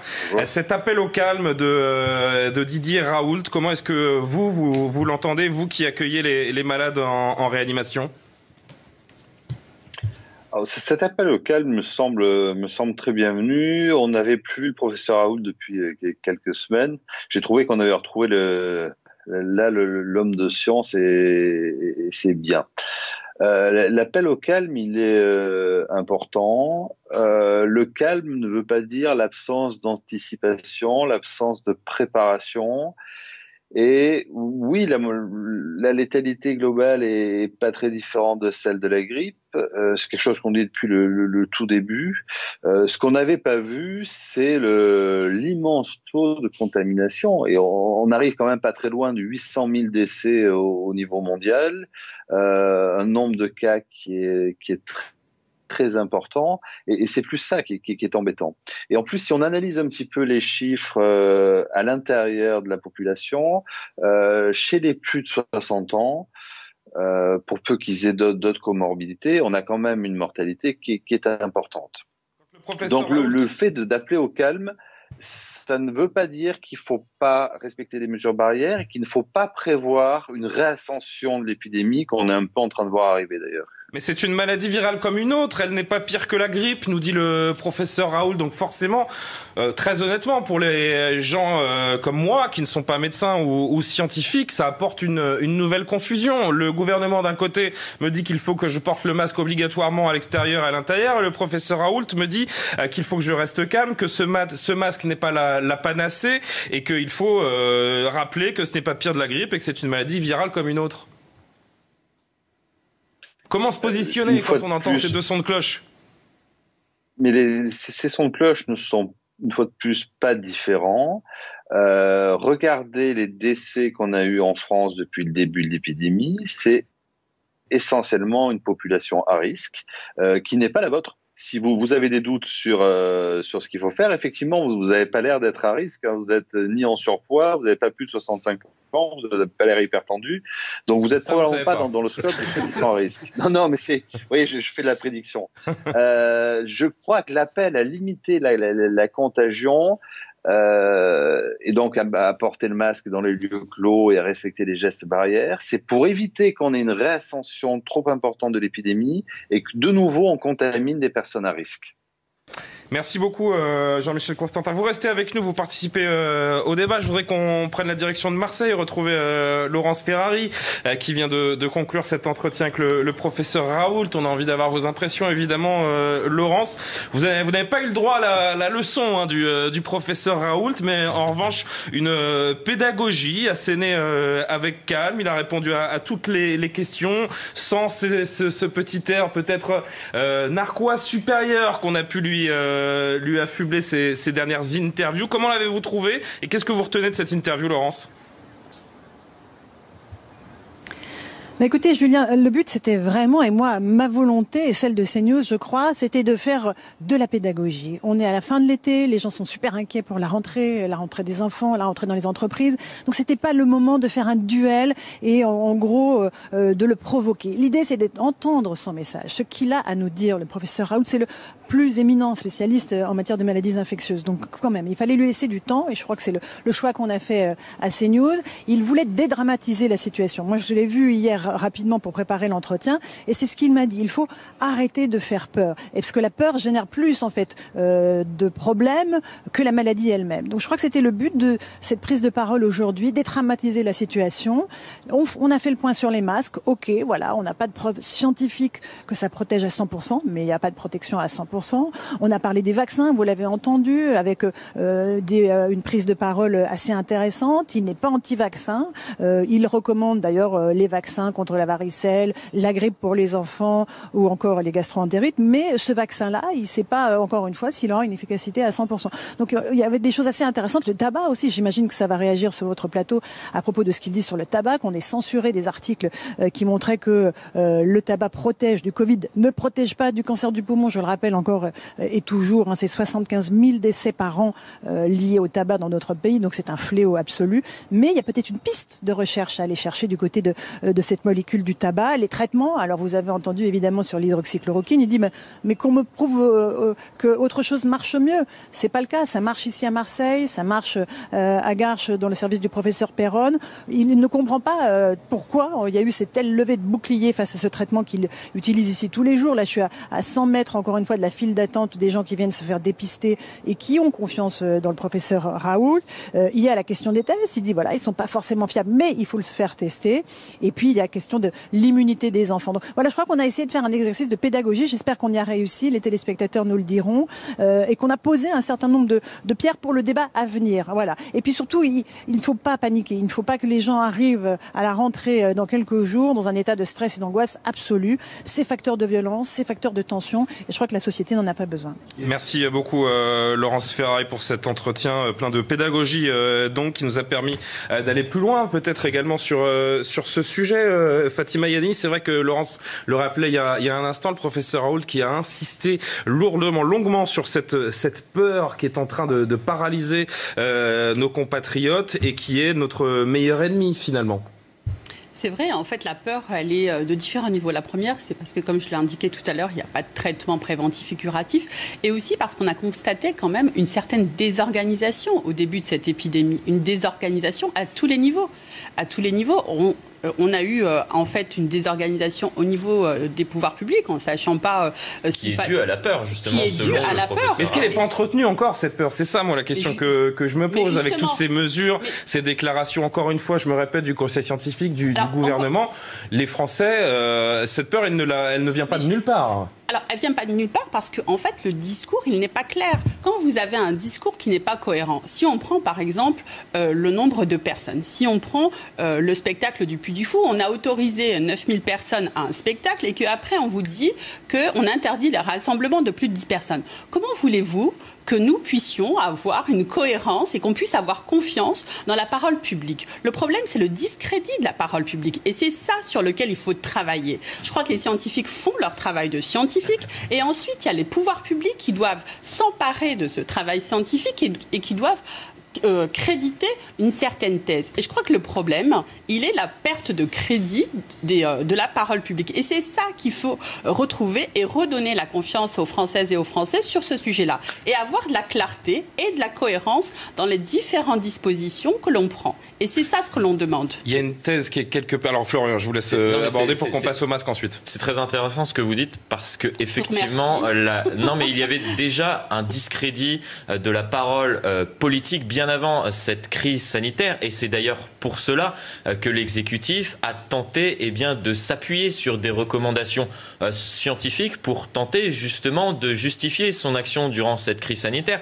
À maintes reprises, on a vu dans un premier temps Édouard Philippe, Emmanuel Macron, puis Jean Castex ces derniers jours appuyer leur décision parfois de serrer la vis, par exemple, comme ils le font actuellement, sur des recommandations qui ont été faites par le Conseil scientifique ou d'autres scientifiques qu'Emmanuel Macron a beaucoup consulté. On l'a vu, par exemple, se rendre à l'IHU Méditerranée du professeur Raoult, mais il a rencontré d'autres spécialistes afin de tenter d'appuyer justement les choix qui allaient être faits, réalisés dans les semaines qui suivent par le pouvoir politique, justement parce qu'il y a un discrédit en la parole politique dans notre pays, mais cela ne date pas de cette crise sanitaire, cela date de bien avant.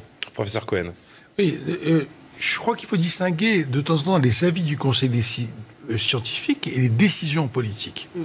Par exemple, le Conseil scientifique... les décisions politiques sont motivées par le Conseil scientifique. Oui, mais après, l'expression... L'expression politique n'est pas... par exemple, je ne pense pas que ça soit dans l'idée du Conseil scientifique et qu'on ait des preuves scientifiques que les masques en extérieur, quand on est seul dans la rue, servent à quelque chose. Je ne pense pas une seule seconde qu'on puisse s'appuyer. Alors derrière, pourquoi on impose ça? On impose ça peut-être de façon exagérée parce que quand vous partez de chez vous, vous n'allez pas passer votre temps à enlever votre masque, remettre votre masque, etc. L'explication, elle est là. Elle n'est pas dans le fait que des données nouvelles par rapport à des nouvelles scientifiques nouvelles qui ont montré qu'on a eu des clusters en passant rue du Four ou dans une autre rue. Tout ça est un moment... encore une fois, ce que vous dites contribue à l'incompréhension des Français. Non, et on va entendre le professeur Raoult également. Je pense que c'est pas ça, c'est que...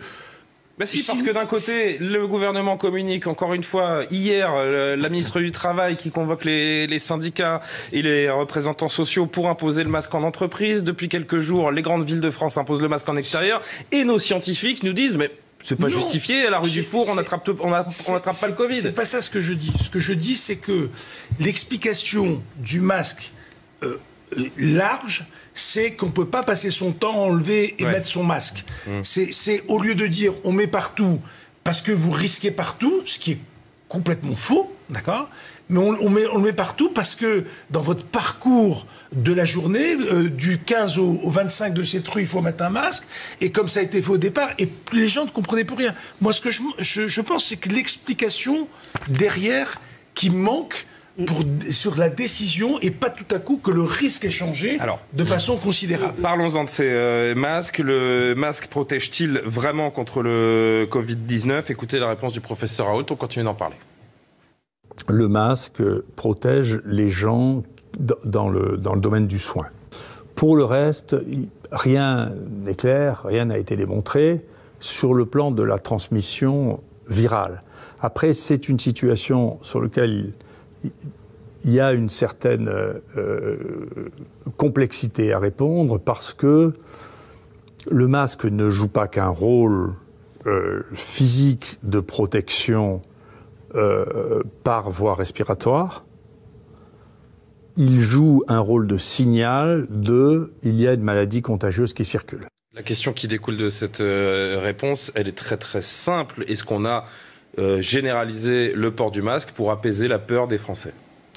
Je crois qu'on a manqué encore une fois de pédagogie. En fait, si on explique à chacun d'entre nous à quoi sert le masque, c'est-à-dire c'est un des gestes barrières. Ne jamais oublier que le lavage des mains est aussi un des gestes barrières et qu'il est essentiel. Il est presque plus important quand on écoute le professeur Raoult. Plus important que le masque. Non seulement plus important pour cette maladie-là, mais pour Parce qu'on a arrêté de parler du gel hydroalcoolique, même dans les campagnes du gouvernement à la télévision. Tout à fait. Et on s'est plus focalisé sur ce port de masque obligatoire ou pas obligatoire dans un certain nombre de villes ou d'espaces que de tous les gestes barrières, et le lavage des mains est essentiel pour cette maladie, mais aussi essentiel dans la transmission d'un certain nombre de maladies, de gastro-entérite par exemple. Il faut quand même signaler que cette année, dans 40 départements en France, en fait, le nombre de morts est inférieur à la même période de la même période. Donc, ce qui signifie quoi ? Que les gestes barrières ont eu un impact, et notamment le lavage des mains. Le port du masque, en fait, moi, je pense qu'il faut de la pédagogie, aussi bien pour le port du masque que pour les gestes barrières. Le port du masque. Pas eu assez de la pédagogie sur le port du masque ? Je trouve qu'on a sur la finalité. On a infantilisé les Françaises et les Français en leur disant vous devez porter. La finalité, professeur Raoult nous dit que ça sert à rien. Donc bien sûr que si, ça sert. C'est une barrière physique et on sait, et tout le monde le sait, et lui-même le dit, la transmission du virus, elle se fait notamment par les gouttelettes quand vous éternuez, et le port du masque est une barrière physique. Et que quand vous n'arrivez pas à avoir la distance entre vous et la personne qui est en face de vous, une distance minimale d'1 mètre, il faut la barrière physique qui est le port du masque. Donc c'est ça la pédagogie. Quelle est la finalité du masque et pourquoi on doit se prémunir avec l'ensemble des gestes barrières ? Et c'est ça la vraie pédagogie. Et dire aux uns et aux autres, vous devez porter le masque dans la rue A et pas dans la rue B, sans expliquer la finalité, c'est ça qui provoque en fait le problème dans la tête des uns et des autres. Il dit aussi quelque chose sur le masque qui est intéressant. Il dit, ok, je ne suis pas sûr que ça serve à quelque chose. Je résume. En extérieur, ça a été prouvé que pour les personnels de santé, il y a un peu plus de preuves que ça, mais c'est pas grave en intérieur. C'est pas très très important. Mais c'est aussi un signe qu'on fait attention, et je trouve qu'on est arrivé à l'effet inverse. C'est devenu comme la cape du toréador. La cape rouge, le masque, et on oublie la muleta, et on oublie que il faut se laver les mains souvent, on oublie qu'il faut aérer ses pièces parce que maintenant on sait qu'il peut y avoir une transmission en air, on oublie le distancement, et quand on ne parle que du masque, finalement, les gens promènent de la poche. Il a évoqué cette fixation trop importante que les gens font sur le masque, et par extension ces tensions également évoquées par le professeur Raoult, le masque qui rend fou. Voilà, je ne suis pas sûr qu'il y ait tellement de contradictions. Il y a besoin de plus de pédagogie. Ça change rien. On ne porte pas le masque que pour se protéger à un moment T. Si on dit que ça, on va perdre l'enlever, le remettre, etc. Et ça va être très très gênant. Il y a 2 réponses en fait à votre question sur pourquoi on généralise le port du masque aujourd'hui en France. La première, c'est en tout cas le constat qu'on fait dans l'entourage d'Olivier Véran, le ministre des Solidarités et de la Santé, c'est qu'il y a eu une pénurie au début de cette crise sanitaire, pénurie qui a créé un manque et qui a créé donc une demande forte de la part de la population. Et c'est vrai qu'au sein de l'opinion publique, puisque nous n'avons pas eu la possibilité de sortir masqués au tout début de cette crise sanitaire, et que maintenant nous pouvons avoir cette possibilité de nous protéger, eh bien il y avait une demande forte de la part d'une partie de la population. Et c'est pour cela que l'exécutif a décidé d'instaurer et de généraliser le port du masque. Seconde réponse à votre question. Et cela, je le reproche aujourd'hui, c'est que le masque, finalement, est devenu un instrument politique pour expliquer que les pouvoirs publics souhaitent protéger au maximum la population. Et d'ailleurs, pourquoi un instrument politique ? On peut prendre l'exemple de Paris. Pourquoi instaurer une généralisation du port du masque en extérieur dans une rue par exemple, la rue Daguerre dans le 14e arrondissement de la capitale, et ne pas le faire dans une rue adjacente quelques mètres plus loin, tout simplement parce que les pouvoirs politiques dans notre pays souhaitent montrer qu'ils prennent soin, entre guillemets, de la population, mais ne souhaitent pas non plus se mettre à dos, puisque il faut soigner effectivement son électorat, ceux qui ne souhaitent pas et qui sont récalcitrants concernant le port du masque en extérieur. Jean-Michel Constantin, qui est toujours avec nous, si je résume les propos de Florian Tardif sous son contrôle, évidemment, avec le masque, on a donné un placebo à la population ? Non, on n'a pas donné un placebo, mais on a la mémoire courte. L'OMS, depuis le début, dit le masque, ce n'est pas le problème. Le problème, c'est les mesures barrières, c'est se laver les mains et c'est faire attention. Une fois qu'on a fait ça, probablement que le masque a un intérêt, au moins dans les zones fermées. Ça, c'est à peu près certain. Après, la décision du masque en extérieur, c'est une décision qui est purement politique. Moi, je pense que c'est une erreur grave, à mon sens, parce que ça charge la barque et tout le monde en a marre. Mais c'est absolument pas scientifique. Et il ne faudrait pas que ça pousse dans le mauvais sens. Mais rappelons-nous ce qu'avait dit l'OMS, qui est quand même l'organe intéressant dans cette histoire. Depuis le début, c'était le masque n'est pas la priorité. Après, on a agité ça comme un chiffon rouge et on n'en a pas, on en a trop, on n'en a pas assez. Mais le problème initial, c'est de se laver les mains et d'avoir une distanciation physique quand on peut. Comment on va faire maintenant qu'on a obligé la population à porter le masque en extérieur et qu'on leur dit le masque en extérieur c'est politique, finalement ça ne sert à rien, il n'y a aucune valeur scientifique. Comment est-ce qu'on peut gérer une telle situation ? Alors, en fait, moi, j'ai pas tout à fait dit ça. Le masque, il est essentiel quand on ne peut pas maintenir une distance. Et ça peut s'expliquer dans certaines rues, comme vous l'avez indiqué. La rue Daguerre, en général, c'est une rue dense où il y a beaucoup de monde. Et les rues adjacentes, il y a peu de monde. Tous les gens qui nous regardent n'habitent pas rue Daguerre, donc on va voilà, parler que de cette rue. Mais c'est la raison. Ce que je veux dire, c'est que certains pouvoirs publics ont décidé de faire porter le masque dans certaines rues et pas dans d'autres parce que, justement, ils estiment que le maintien de la distance n'est pas possible dans ces rues-là. Ça, c'est pour la première des choses. Moi, je trouve qu'on se focalise trop sur les espaces ouverts, alors qu'on devrait plus se focaliser sur les espaces clos, comme les lieux familiaux, comme la vie en entreprise. Et c'est ça le sujet essentiel. C'est ce qui a été annoncé hier. D'ailleurs, il y a des mesures en entreprise qui... On a l'impression que parce que c'est l'été, on s'est focalisé sur les espaces non clos, alors que la vie de l'entreprise, je vous rappelle quand même qu'il y a un cluster sur 4 ou sur 5 qui est dans l'entreprise. 22%. Et peut-être qu'il aurait fallu d'abord se focaliser sur ces espaces clos où certaines fois on ne peut pas avoir accès à la ventilation, à l'aération de ces zones closes, plutôt que de se focaliser sur le port obligatoire dans telle ou telle rue de telle ou telle ville. Et je crois qu'on a un sens des priorités qui est peut-être à revoir, et j'espère qu'on va au moins tirer bénéfice de l'expérience qui est passée et pouvoir avoir un message plus cohérent et plus lisible. Parce que ce que nous dit le professeur Raoult également, Robert Cohen, c'est que les mesures, elles augmentent des tensions non justifiées finalement. Absolument. Et on arrive à cette idée-là que le masque chirurgical ou le masque famille a quand même pour rôle essentiel de protéger les autres. Bon. C'est-à-dire que si on est dans un endroit, moi je porte le masque, toi tu le portes pas, peut-être que je te protège un peu, je me protège aussi un peu, il n'y a pas de doute de ce côté-là. Hein, bon.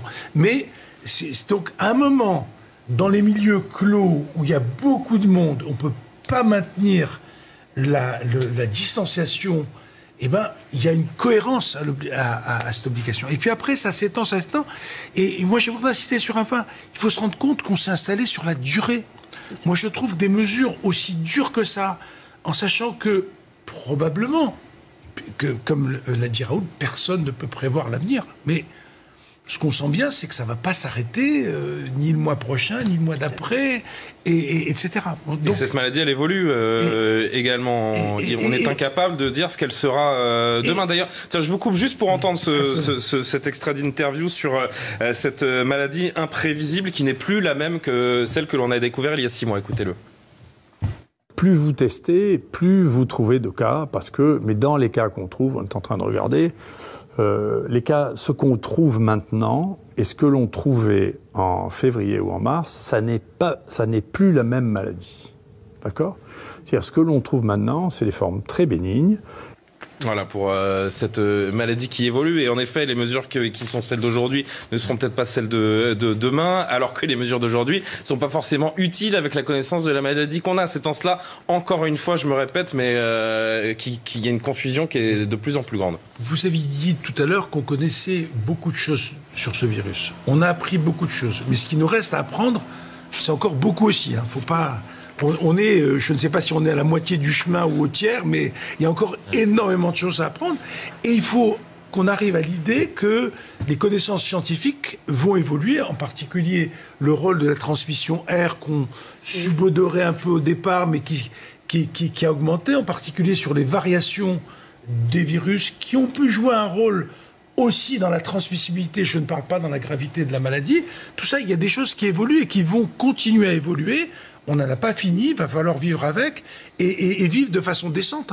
Et cette, je pense, confusion est alimentée en fait par une double temporalité. Il y a la temporalité politique avec ces choix qui sont pris du jour au lendemain, qui se heurtent finalement à la temporalité scientifique où les chercheurs ont besoin de temps justement pour étudier le virus, l'impact que le virus a sur la population et fournir des recommandations qui peuvent, et le professeur Raoult l'a dit, changer, évoluer du jour au lendemain en fonction justement de cette temporalité scientifique qui n'est pas la temporalité politique. C'est que le temps scientifique n'est pas le temps politique. Et c'est là où, en fait, certains ont beaucoup de mal à comprendre. En plus, c'est un virus qui est apparu, un nouveau virus qui est apparu.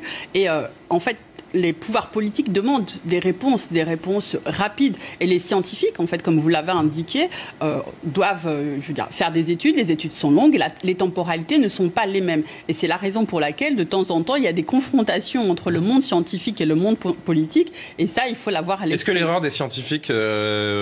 et peut-être du professeur Raoult, c'est d'avoir trop communiqué, d'avoir mis dans le domaine public les différentes réflexions autour de cette maladie, les différentes divergences entre les scientifiques, de mettre ça donc à la vue du grand public qui, lui, n'y comprenait pas grand-chose et qui a donc découvert ces manques d'accord, de consensus entre les différents scientifiques. Je crois pas. Je crois que est-ce qu'il y a une responsabilité des scientifiques dans cette confusion ? Il y a toujours une responsabilité scientifique, et en particulier, il y a toujours une responsabilité de la course à la dernière étude. En fait, ce que montre bien Raoult, c'est que toutes ces maladies infectieuses, ça s'inscrit dans une histoire. Et moi, je suis fréquemment consulté. L'étude publiée dans le JAMA il y a 3 jours montre que les enfants sont très contagieux. Vous lisez à peu près l'étude, vous appellerez que c'est pas tout à fait ça, que même si leur méthodologie... C'est des conclusions qui sont tirées plus que ce qui a marqué dans les articles. En fait, c'est un peu ça. Et on accumule des études qui bouchent des trous progressivement et qui améliorent nos compréhensions. Et si on n'essaye pas d'avoir un historique de ces études, en quoi cette étude apporte quelque chose, en quoi elle change ce qu'on savait, et Raoult à un moment dit je suis prêt à changer. Nous, en science, on est tout à fait prêt à changer. Je suis pas sûr que les politiques... c'est peut-être la différence. En effet. D'ailleurs, vous avez été le premier à revenir sur des propos que vous avez tenus au début de la crise sanitaire, justement, sur la contagiosité des enfants où on estimait, il est vrai, au tout début de la crise, que parce que c'était un coronavirus, eh bien, les enfants étaient très contagieux. Il y a eu une première étude qui avait été réalisée notamment par des chercheurs sur ce qui s'était passé à Contamine-Montjoie, où un enfant qui avait été contaminé au sein du cercle familial n'avait que très peu contaminé ses camarades de classe, ses professeurs, et ce qui vous aviez justement poussé à réaliser une étude plus large sur justement les enfants et cette faible contagiosité des enfants. Bien sûr. Non, je crois qu'il faut publier le plus rapidement possible dans des journaux où on est reviewé, où il y a des gens qui critiquent, mais une fois que... Alors, il a beaucoup utilisé ce terme, le professeur Raoult, reviewé, ça veut dire qu'il y a des relectures des études pour par des gens extérieurs, pour voir si on les contrôler, les crédibiliser. Contrôler, etc.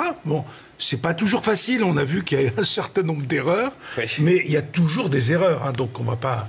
Bon, et une fois que c'est fait, on se le doit. C'est éthique pour nous en tant que chercheurs, quand on a un résultat qui peut changer, ça fait partie on n'a pas le droit de garder l'information pour nous. Nous n'avons pas ce droit. Il y a encore beaucoup de thèmes à aborder autour de cet entretien du professeur Raoult. On va parler du traitement à l'hydroxychloroquine, de la rentrée, du vaccin, de cette recherche, cette course au vaccin commentée également par le professeur Raoult. Je voudrais juste d'abord qu'on parle du confinement, parce qu'il en a été question également dans l'entretien de Laurence Ferrari. Pas vraiment utile ce confinement si l'on décrypte ce que dit le professeur Raoult, qui a mis là encore des incohérences au jour. En tout cas, c'est ce qu'il a expliqué en prenant des pincettes. Il a dit, à titre individuel, j'estime que ce confinement n'était pas forcément nécessaire. Et d'ailleurs, il a tenté d'appuyer en argumentant que les gens qui ont été confinés ont été finalement plus contaminés que les gens qui ont continué à travailler durant cette période de confinement. C'est vrai ça, statistiquement ? Je ne sais pas, il n'a pas donné les chiffres, mais vraisemblablement, il semble s'appuyer sur des statistiques qui ont été réalisées par des chercheurs européens, puisqu'on sait que la France n'a pas été le seul pays à être confiné ces derniers mois. Alors, est-ce qu'il y a eu plus de contamination L'expérience dans les milieux médicaux a été extrêmement claire, sur les milieux soignants. Au tout début de la maladie, il y a énormément de personnel soignant qui ont été contaminés et ils ont payé un très lourd tribut. Après, on a installé des mesures d'hygiène et notamment le masque en soins, comme il a été dit. Et là, on a vu une baisse des contaminations sur le personnel soignant qui a été extrêmement claire aussi. Et puis après, c'est imposé le port du masque aussi aux patients. Et là, on a encore une baisse. Et on s'aperçoit que quand du personnel médical se contamine par le virus, le plus souvent, c'est à l'extérieur du milieu de travail. Qu'est-ce que ça veut dire ? Ça veut dire que les mesures de distancement, d'hygiène, de port du masque, d'aération, ça marche. C'est-à-dire, c'est pas confinement versus rien du tout. Et si les gens... Je ne connais pas l'étude dont on cite, je peux tout à fait imaginer que des gens qui ont travaillé à cette époque-là, qui n'ont pas été confinés et qui ont respecté, comme on l'a fait, les mesures d'hygiène, parce que moi, je n'ai pas arrêté de travailler, la majorité d'eux n'ont pas attrapé. Souvent, quand ils l'ont attrapé, c'est dans le milieu familial. Jean-Michel Constantin, qui est toujours avec nous, anesthésiste réanimateur à la Pitié-Salpêtrière. Selon vous, il était justifié, du point de vue du réanimateur, il était justifié ce confinement ? J'ai vraiment l'impression que c'est ce qui nous a sauvés, ce qui nous a permis de ne pas être dépassés. Si on prend l'expérience du Royaume-Uni, où initialement ils n'ont pas confiné en disant on va jouer les protections individuelles et l'immunité collective, ils ont eu une telle escalade des cas graves et des décès qu'ils ont fini par confiner. Je crois qu'on a quand même un nombre d'arguments sur l'ensemble des pays où ça a été confiné et où le déconfinement a été mal fait pour dire ce qui a permis de casser la flambée épidémique, c'est le confinement. C'est Raoult qui a expliqué également que si la coordination, l'organisation avait été meilleure entre le public et le privé, ce confinement aurait peut-être également, là encore une fois, n'aurait pas encore été très utile. Ça, je crois que c'est complètement faux. Si on prend l'expérience de l'Île-de-France, les réanimations privées, publiques, CHU, c'est-à-dire APHP et établissements périphériques ont été remplies en même temps, à la même vitesse. Il y a eu des patients partout. C'est pas la désorganisation qui a créé les décès. Il faut juste remettre dans la tête que fin mars, début avril, on intubait un patient toutes les demi-heures dans les services d'urgence de la PHP, ce qui n'est pas le cas ailleurs.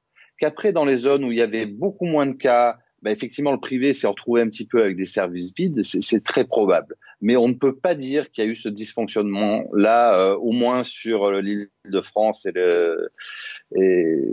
les régions autour. On écoute à ce sujet le professeur Raoult. Il y a eu des zones dans lesquelles, si vous voulez, cette bivalence privée-publique a posé des problèmes, c'est-à-dire qu'on ne s'est pas servi du privé parce que c'est le public qui organisait tout. Et donc, au moment où il y avait des problèmes de réa considérables, dans l'Est, ça je le sais parce que je connais des gens qui sont là-bas, on n'a pas utilisé à un moment les réanimations privées et les réanimations publiques étaient pleines. Donc, si vous voulez, moi, je trouve, mais j'espère qu'on y verra clair, que ce pays a eu un problème d'organisation très sérieux et que les endroits dans lesquels ça a le moins bien marché, c'est les endroits qui ont été les moins bien organisés. Sur ce rapport privé-public, une réaction, professeur Cohen? Alors, deux points. Les explications que j'ai données, moi je suis persuadé que le confinement a cassé l'épidémie. Je n'ai pas d'arrière-pensée sur la mesure où le moment a été pris. Alors sur ce thème, il y a un vrai désaccord avec le professeur Raoult. Oui. Donc mais j'ai essayé d'expliquer pourquoi, si quand on compare les deux groupes comme il a comparé, on pouvait avoir des résultats de ce type-là. Le deuxième point, je crois que c'est une maladie... Je ne sais pas si elle est que française, mais c'est vrai que le trou qu'il y a entre le privé et le public existe pas depuis cette affaire-là. Elle existe depuis très très longtemps.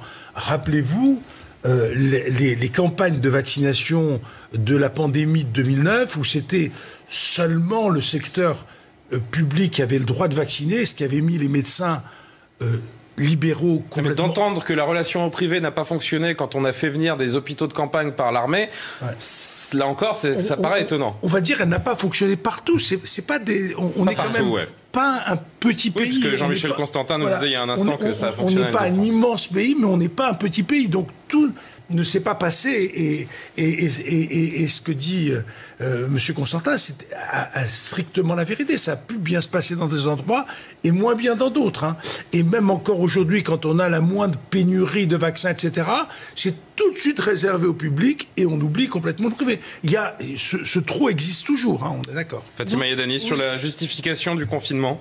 Moi, je suis comme le professeur Cohen. Je pense qu'il était important de confiner à l'heure où ça a été fait. Je crois qu'il n'y avait pas d'autre solution que celle-ci, que ce soit au regard de la situation internationale que de la situation française. Juste rappeler que cette épidémie, cet épisode qui est passé, devrait nous ramener un peu à l'humilité et à certaines précautions. Et la première, c'est ce que vous venez d'indiquer, la relation entre le public et le privé, et à se dire qu'il faut peut-être une meilleure coordination, une synergie plutôt au niveau local. Bien sûr, il faut des préconisations et des recommandations nationales, mais il faut que ça se fasse au niveau du terrain. Là, on parlait de l'Île-de-France sur la synergie entre les hôpitaux publics et les hôpitaux privés, que ça a relativement bien fonctionné. Il y a certaines zones où ça a moins bien fonctionné, et je crois qu'il faut redonner le pouvoir aux autorités locales, sous pilotage de l'autorité de l'État, qui peut être le préfet. Mais encore une fois, il faut redonner au terrain sa place, et sa place notamment pour coordonner ces différents établissements et pour éviter justement qu'on se retrouve avec des hôpitaux privés qui soient vides et des hôpitaux publics qui soient surchargés de patients. Allez, encore un thème, parce qu'il nous reste de moins en moins de temps, mais encore beaucoup de choses à dire. Comment ne pas associer le professeur Raoult à ce traitement de l'hydroxychloroquine? Il a évidemment confirmé une nouvelle fois au micro de Laurence Ferrari l'importance de son traitement et son efficacité. Surtout, Florian, il continue de promouvoir ce traitement pour lequel 4000 patients donc ont été traités. Ça suffit pour le rendre crédible. Il nous a rappelé cette mortalité pour les patients donc traités l'hydroxychloroquine à 0,45%. Oui, en tout cas, lui, depuis le début de cette crise sanitaire, lorsqu'il défend justement son traitement à base d'hydroxychloroquine et d'azithromycine, il explique que voilà, ce sont des observations. Il faut rappeler que le professeur Raoult utilise bien avant le début de cette crise sanitaire l'hydroxychloroquine pour traiter des patients atteints d'autres symptômes que ceux du coronavirus, et cela depuis 25 ans. Il l'a expliqué à plusieurs reprises.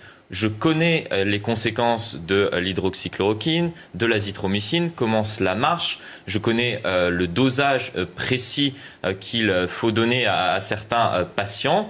Moi, je soigne des patients lorsque d'autres font des études pour potentiellement soigner des patients dans le futur. Lui, il explique que voilà, il y avait cette urgence, que en tant que professeur, directeur donc de l'IHU Méditerranée, il était là pour tester, dépister donc des cas positifs et tenter de réduire le nombre de cas sur le territoire et tenter donc de soigner ces patients. Et il fait fi de toutes ces études en critiquant au passage ce qui a été réalisé avec le Lancet Gate. Il parle de scandale à propos de ces études sur l'hydroxychloroquine qui ont évoqué des effets secondaires, 5 pieds nickelés, oui, en effet, pour apporter cette étude. Et il explique ces études qui contestent donc l'efficacité de l'hydroxychloroquine, docteur Yadani, par un conflit politique de censure. C'est ça l'explication?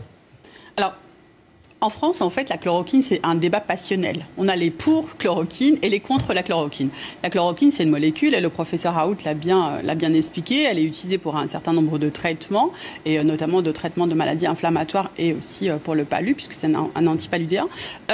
Il l'a dit à juste titre sur les vaccins, il faut que le rapport bénéfice-risque soit un rapport positif. Pour l'instant, le bénéfice, on ne sait pas s'il y a un bénéfice de l'hydroxychloroquine. Pourquoi? Parce que les résultats que le professeur nous indique, on ne sait pas sur quelle population ils sont testés. Si c'est sur les précédentes études étaient sur des populations relativement jeunes, qui dans 80% des cas n'ont pas d'impact et en fait les symptômes sont relativement peu graves. Donc là, on ne connaît pas le profil des 4000 patients qu'a traité le professeur Raoult. Pour l'instant, on ne sait. Voilà. Il a commencé à publier des premiers résultats, et il est vrai que sur les patients qui ont été traités à l'hydroxychloroquine et à l'azithromycine, la grande majorité des études que j'ai pu lire, publiées donc par les équipes du professeur Raoult, montrent que c'était des patients relativement jeunes, dans la grande majorité des cas, autour de 45 ans.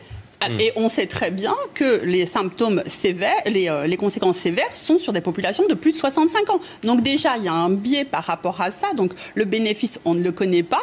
Et le risque, il est peu avéré. Donc le rapport bénéfice-risque, pour l'instant, il n'est pas positif. Donc pourquoi on va administrer une molécule alors que vous savez que dans 80% des cas, vous allez guérir de façon plus ou moins naturelle? Alors le professeur Raoult qui se justifie par sa connaissance déjà de ce traitement, par sa connaissance de la posologie. D'ailleurs, il nous propose un raisonnement en le comparant la posologie avec du Doliprane qui, quand il est surdosé, est peut-être encore plus dangereux que l'hydroxychloroquine. Écoutez-le et on continue de vous entendre.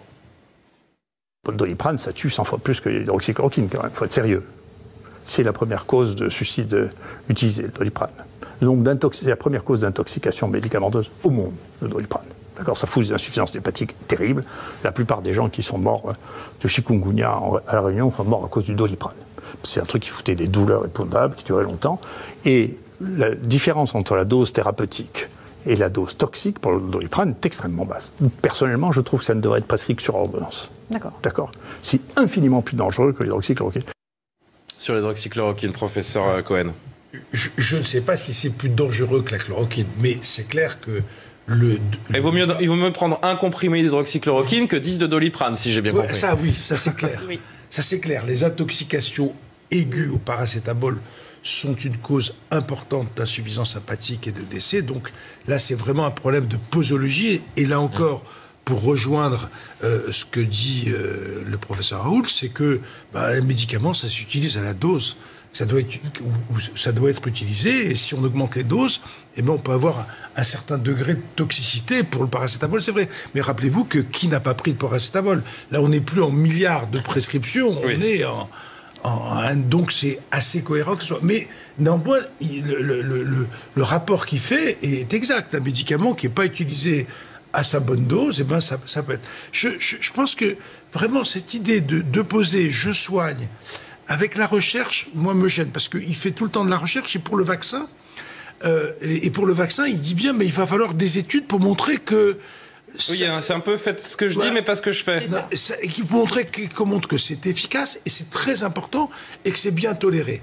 Là, je ne veux pas rentrer dans le débat de l'hydroxychloroquine. Aujourd'hui, la majorité... Mais est-ce qu'il y a besoin de faire un débat d'ailleurs? Est-ce qu'il y avait besoin de faire un débat sur l'hydroxychloroquine qui, il y a quasiment un an, et nous le rappelle le professeur Raoult, pouvait se prendre quasiment sans ordonnance, et aujourd'hui on a l'impression que c'est le médicament le plus dangereux du monde. Et puis il faut savoir qu'il y a énormément de pays du Sud qui ont utilisé l'hydroxychloroquine, et on voit bien que, je ne vais pas faire d'études comparatives, mais le Brésil utilise beaucoup d'hydroxychloroquine, vous avez vu ce que ça donne, mais il y a des pays qui ne l'utilisent pas, qui ont le même type de courbe. Donc on n'a pas l'impression que ça a changé complètement le profil épidémique de la maladie. Fatima Yadani. Oui, pour compléter ce que vient de dire le professeur Cohen, en Espagne aussi, l'hydroxychloroquine a été utilisée très tôt dans l'épidémie. On remarque que leur taux de létalité était relativement important aussi. Je veux dire, il faut toute proportion garder, revenir à quelque chose de plus logique. Le professeur Raoult a un raisonnement que je partage complètement sur le vaccin, sur le rapport bénéfice-risque pour le vaccin, sur toutes les préconisations, les garanties que le vaccin doit avoir, et il a complètement raison.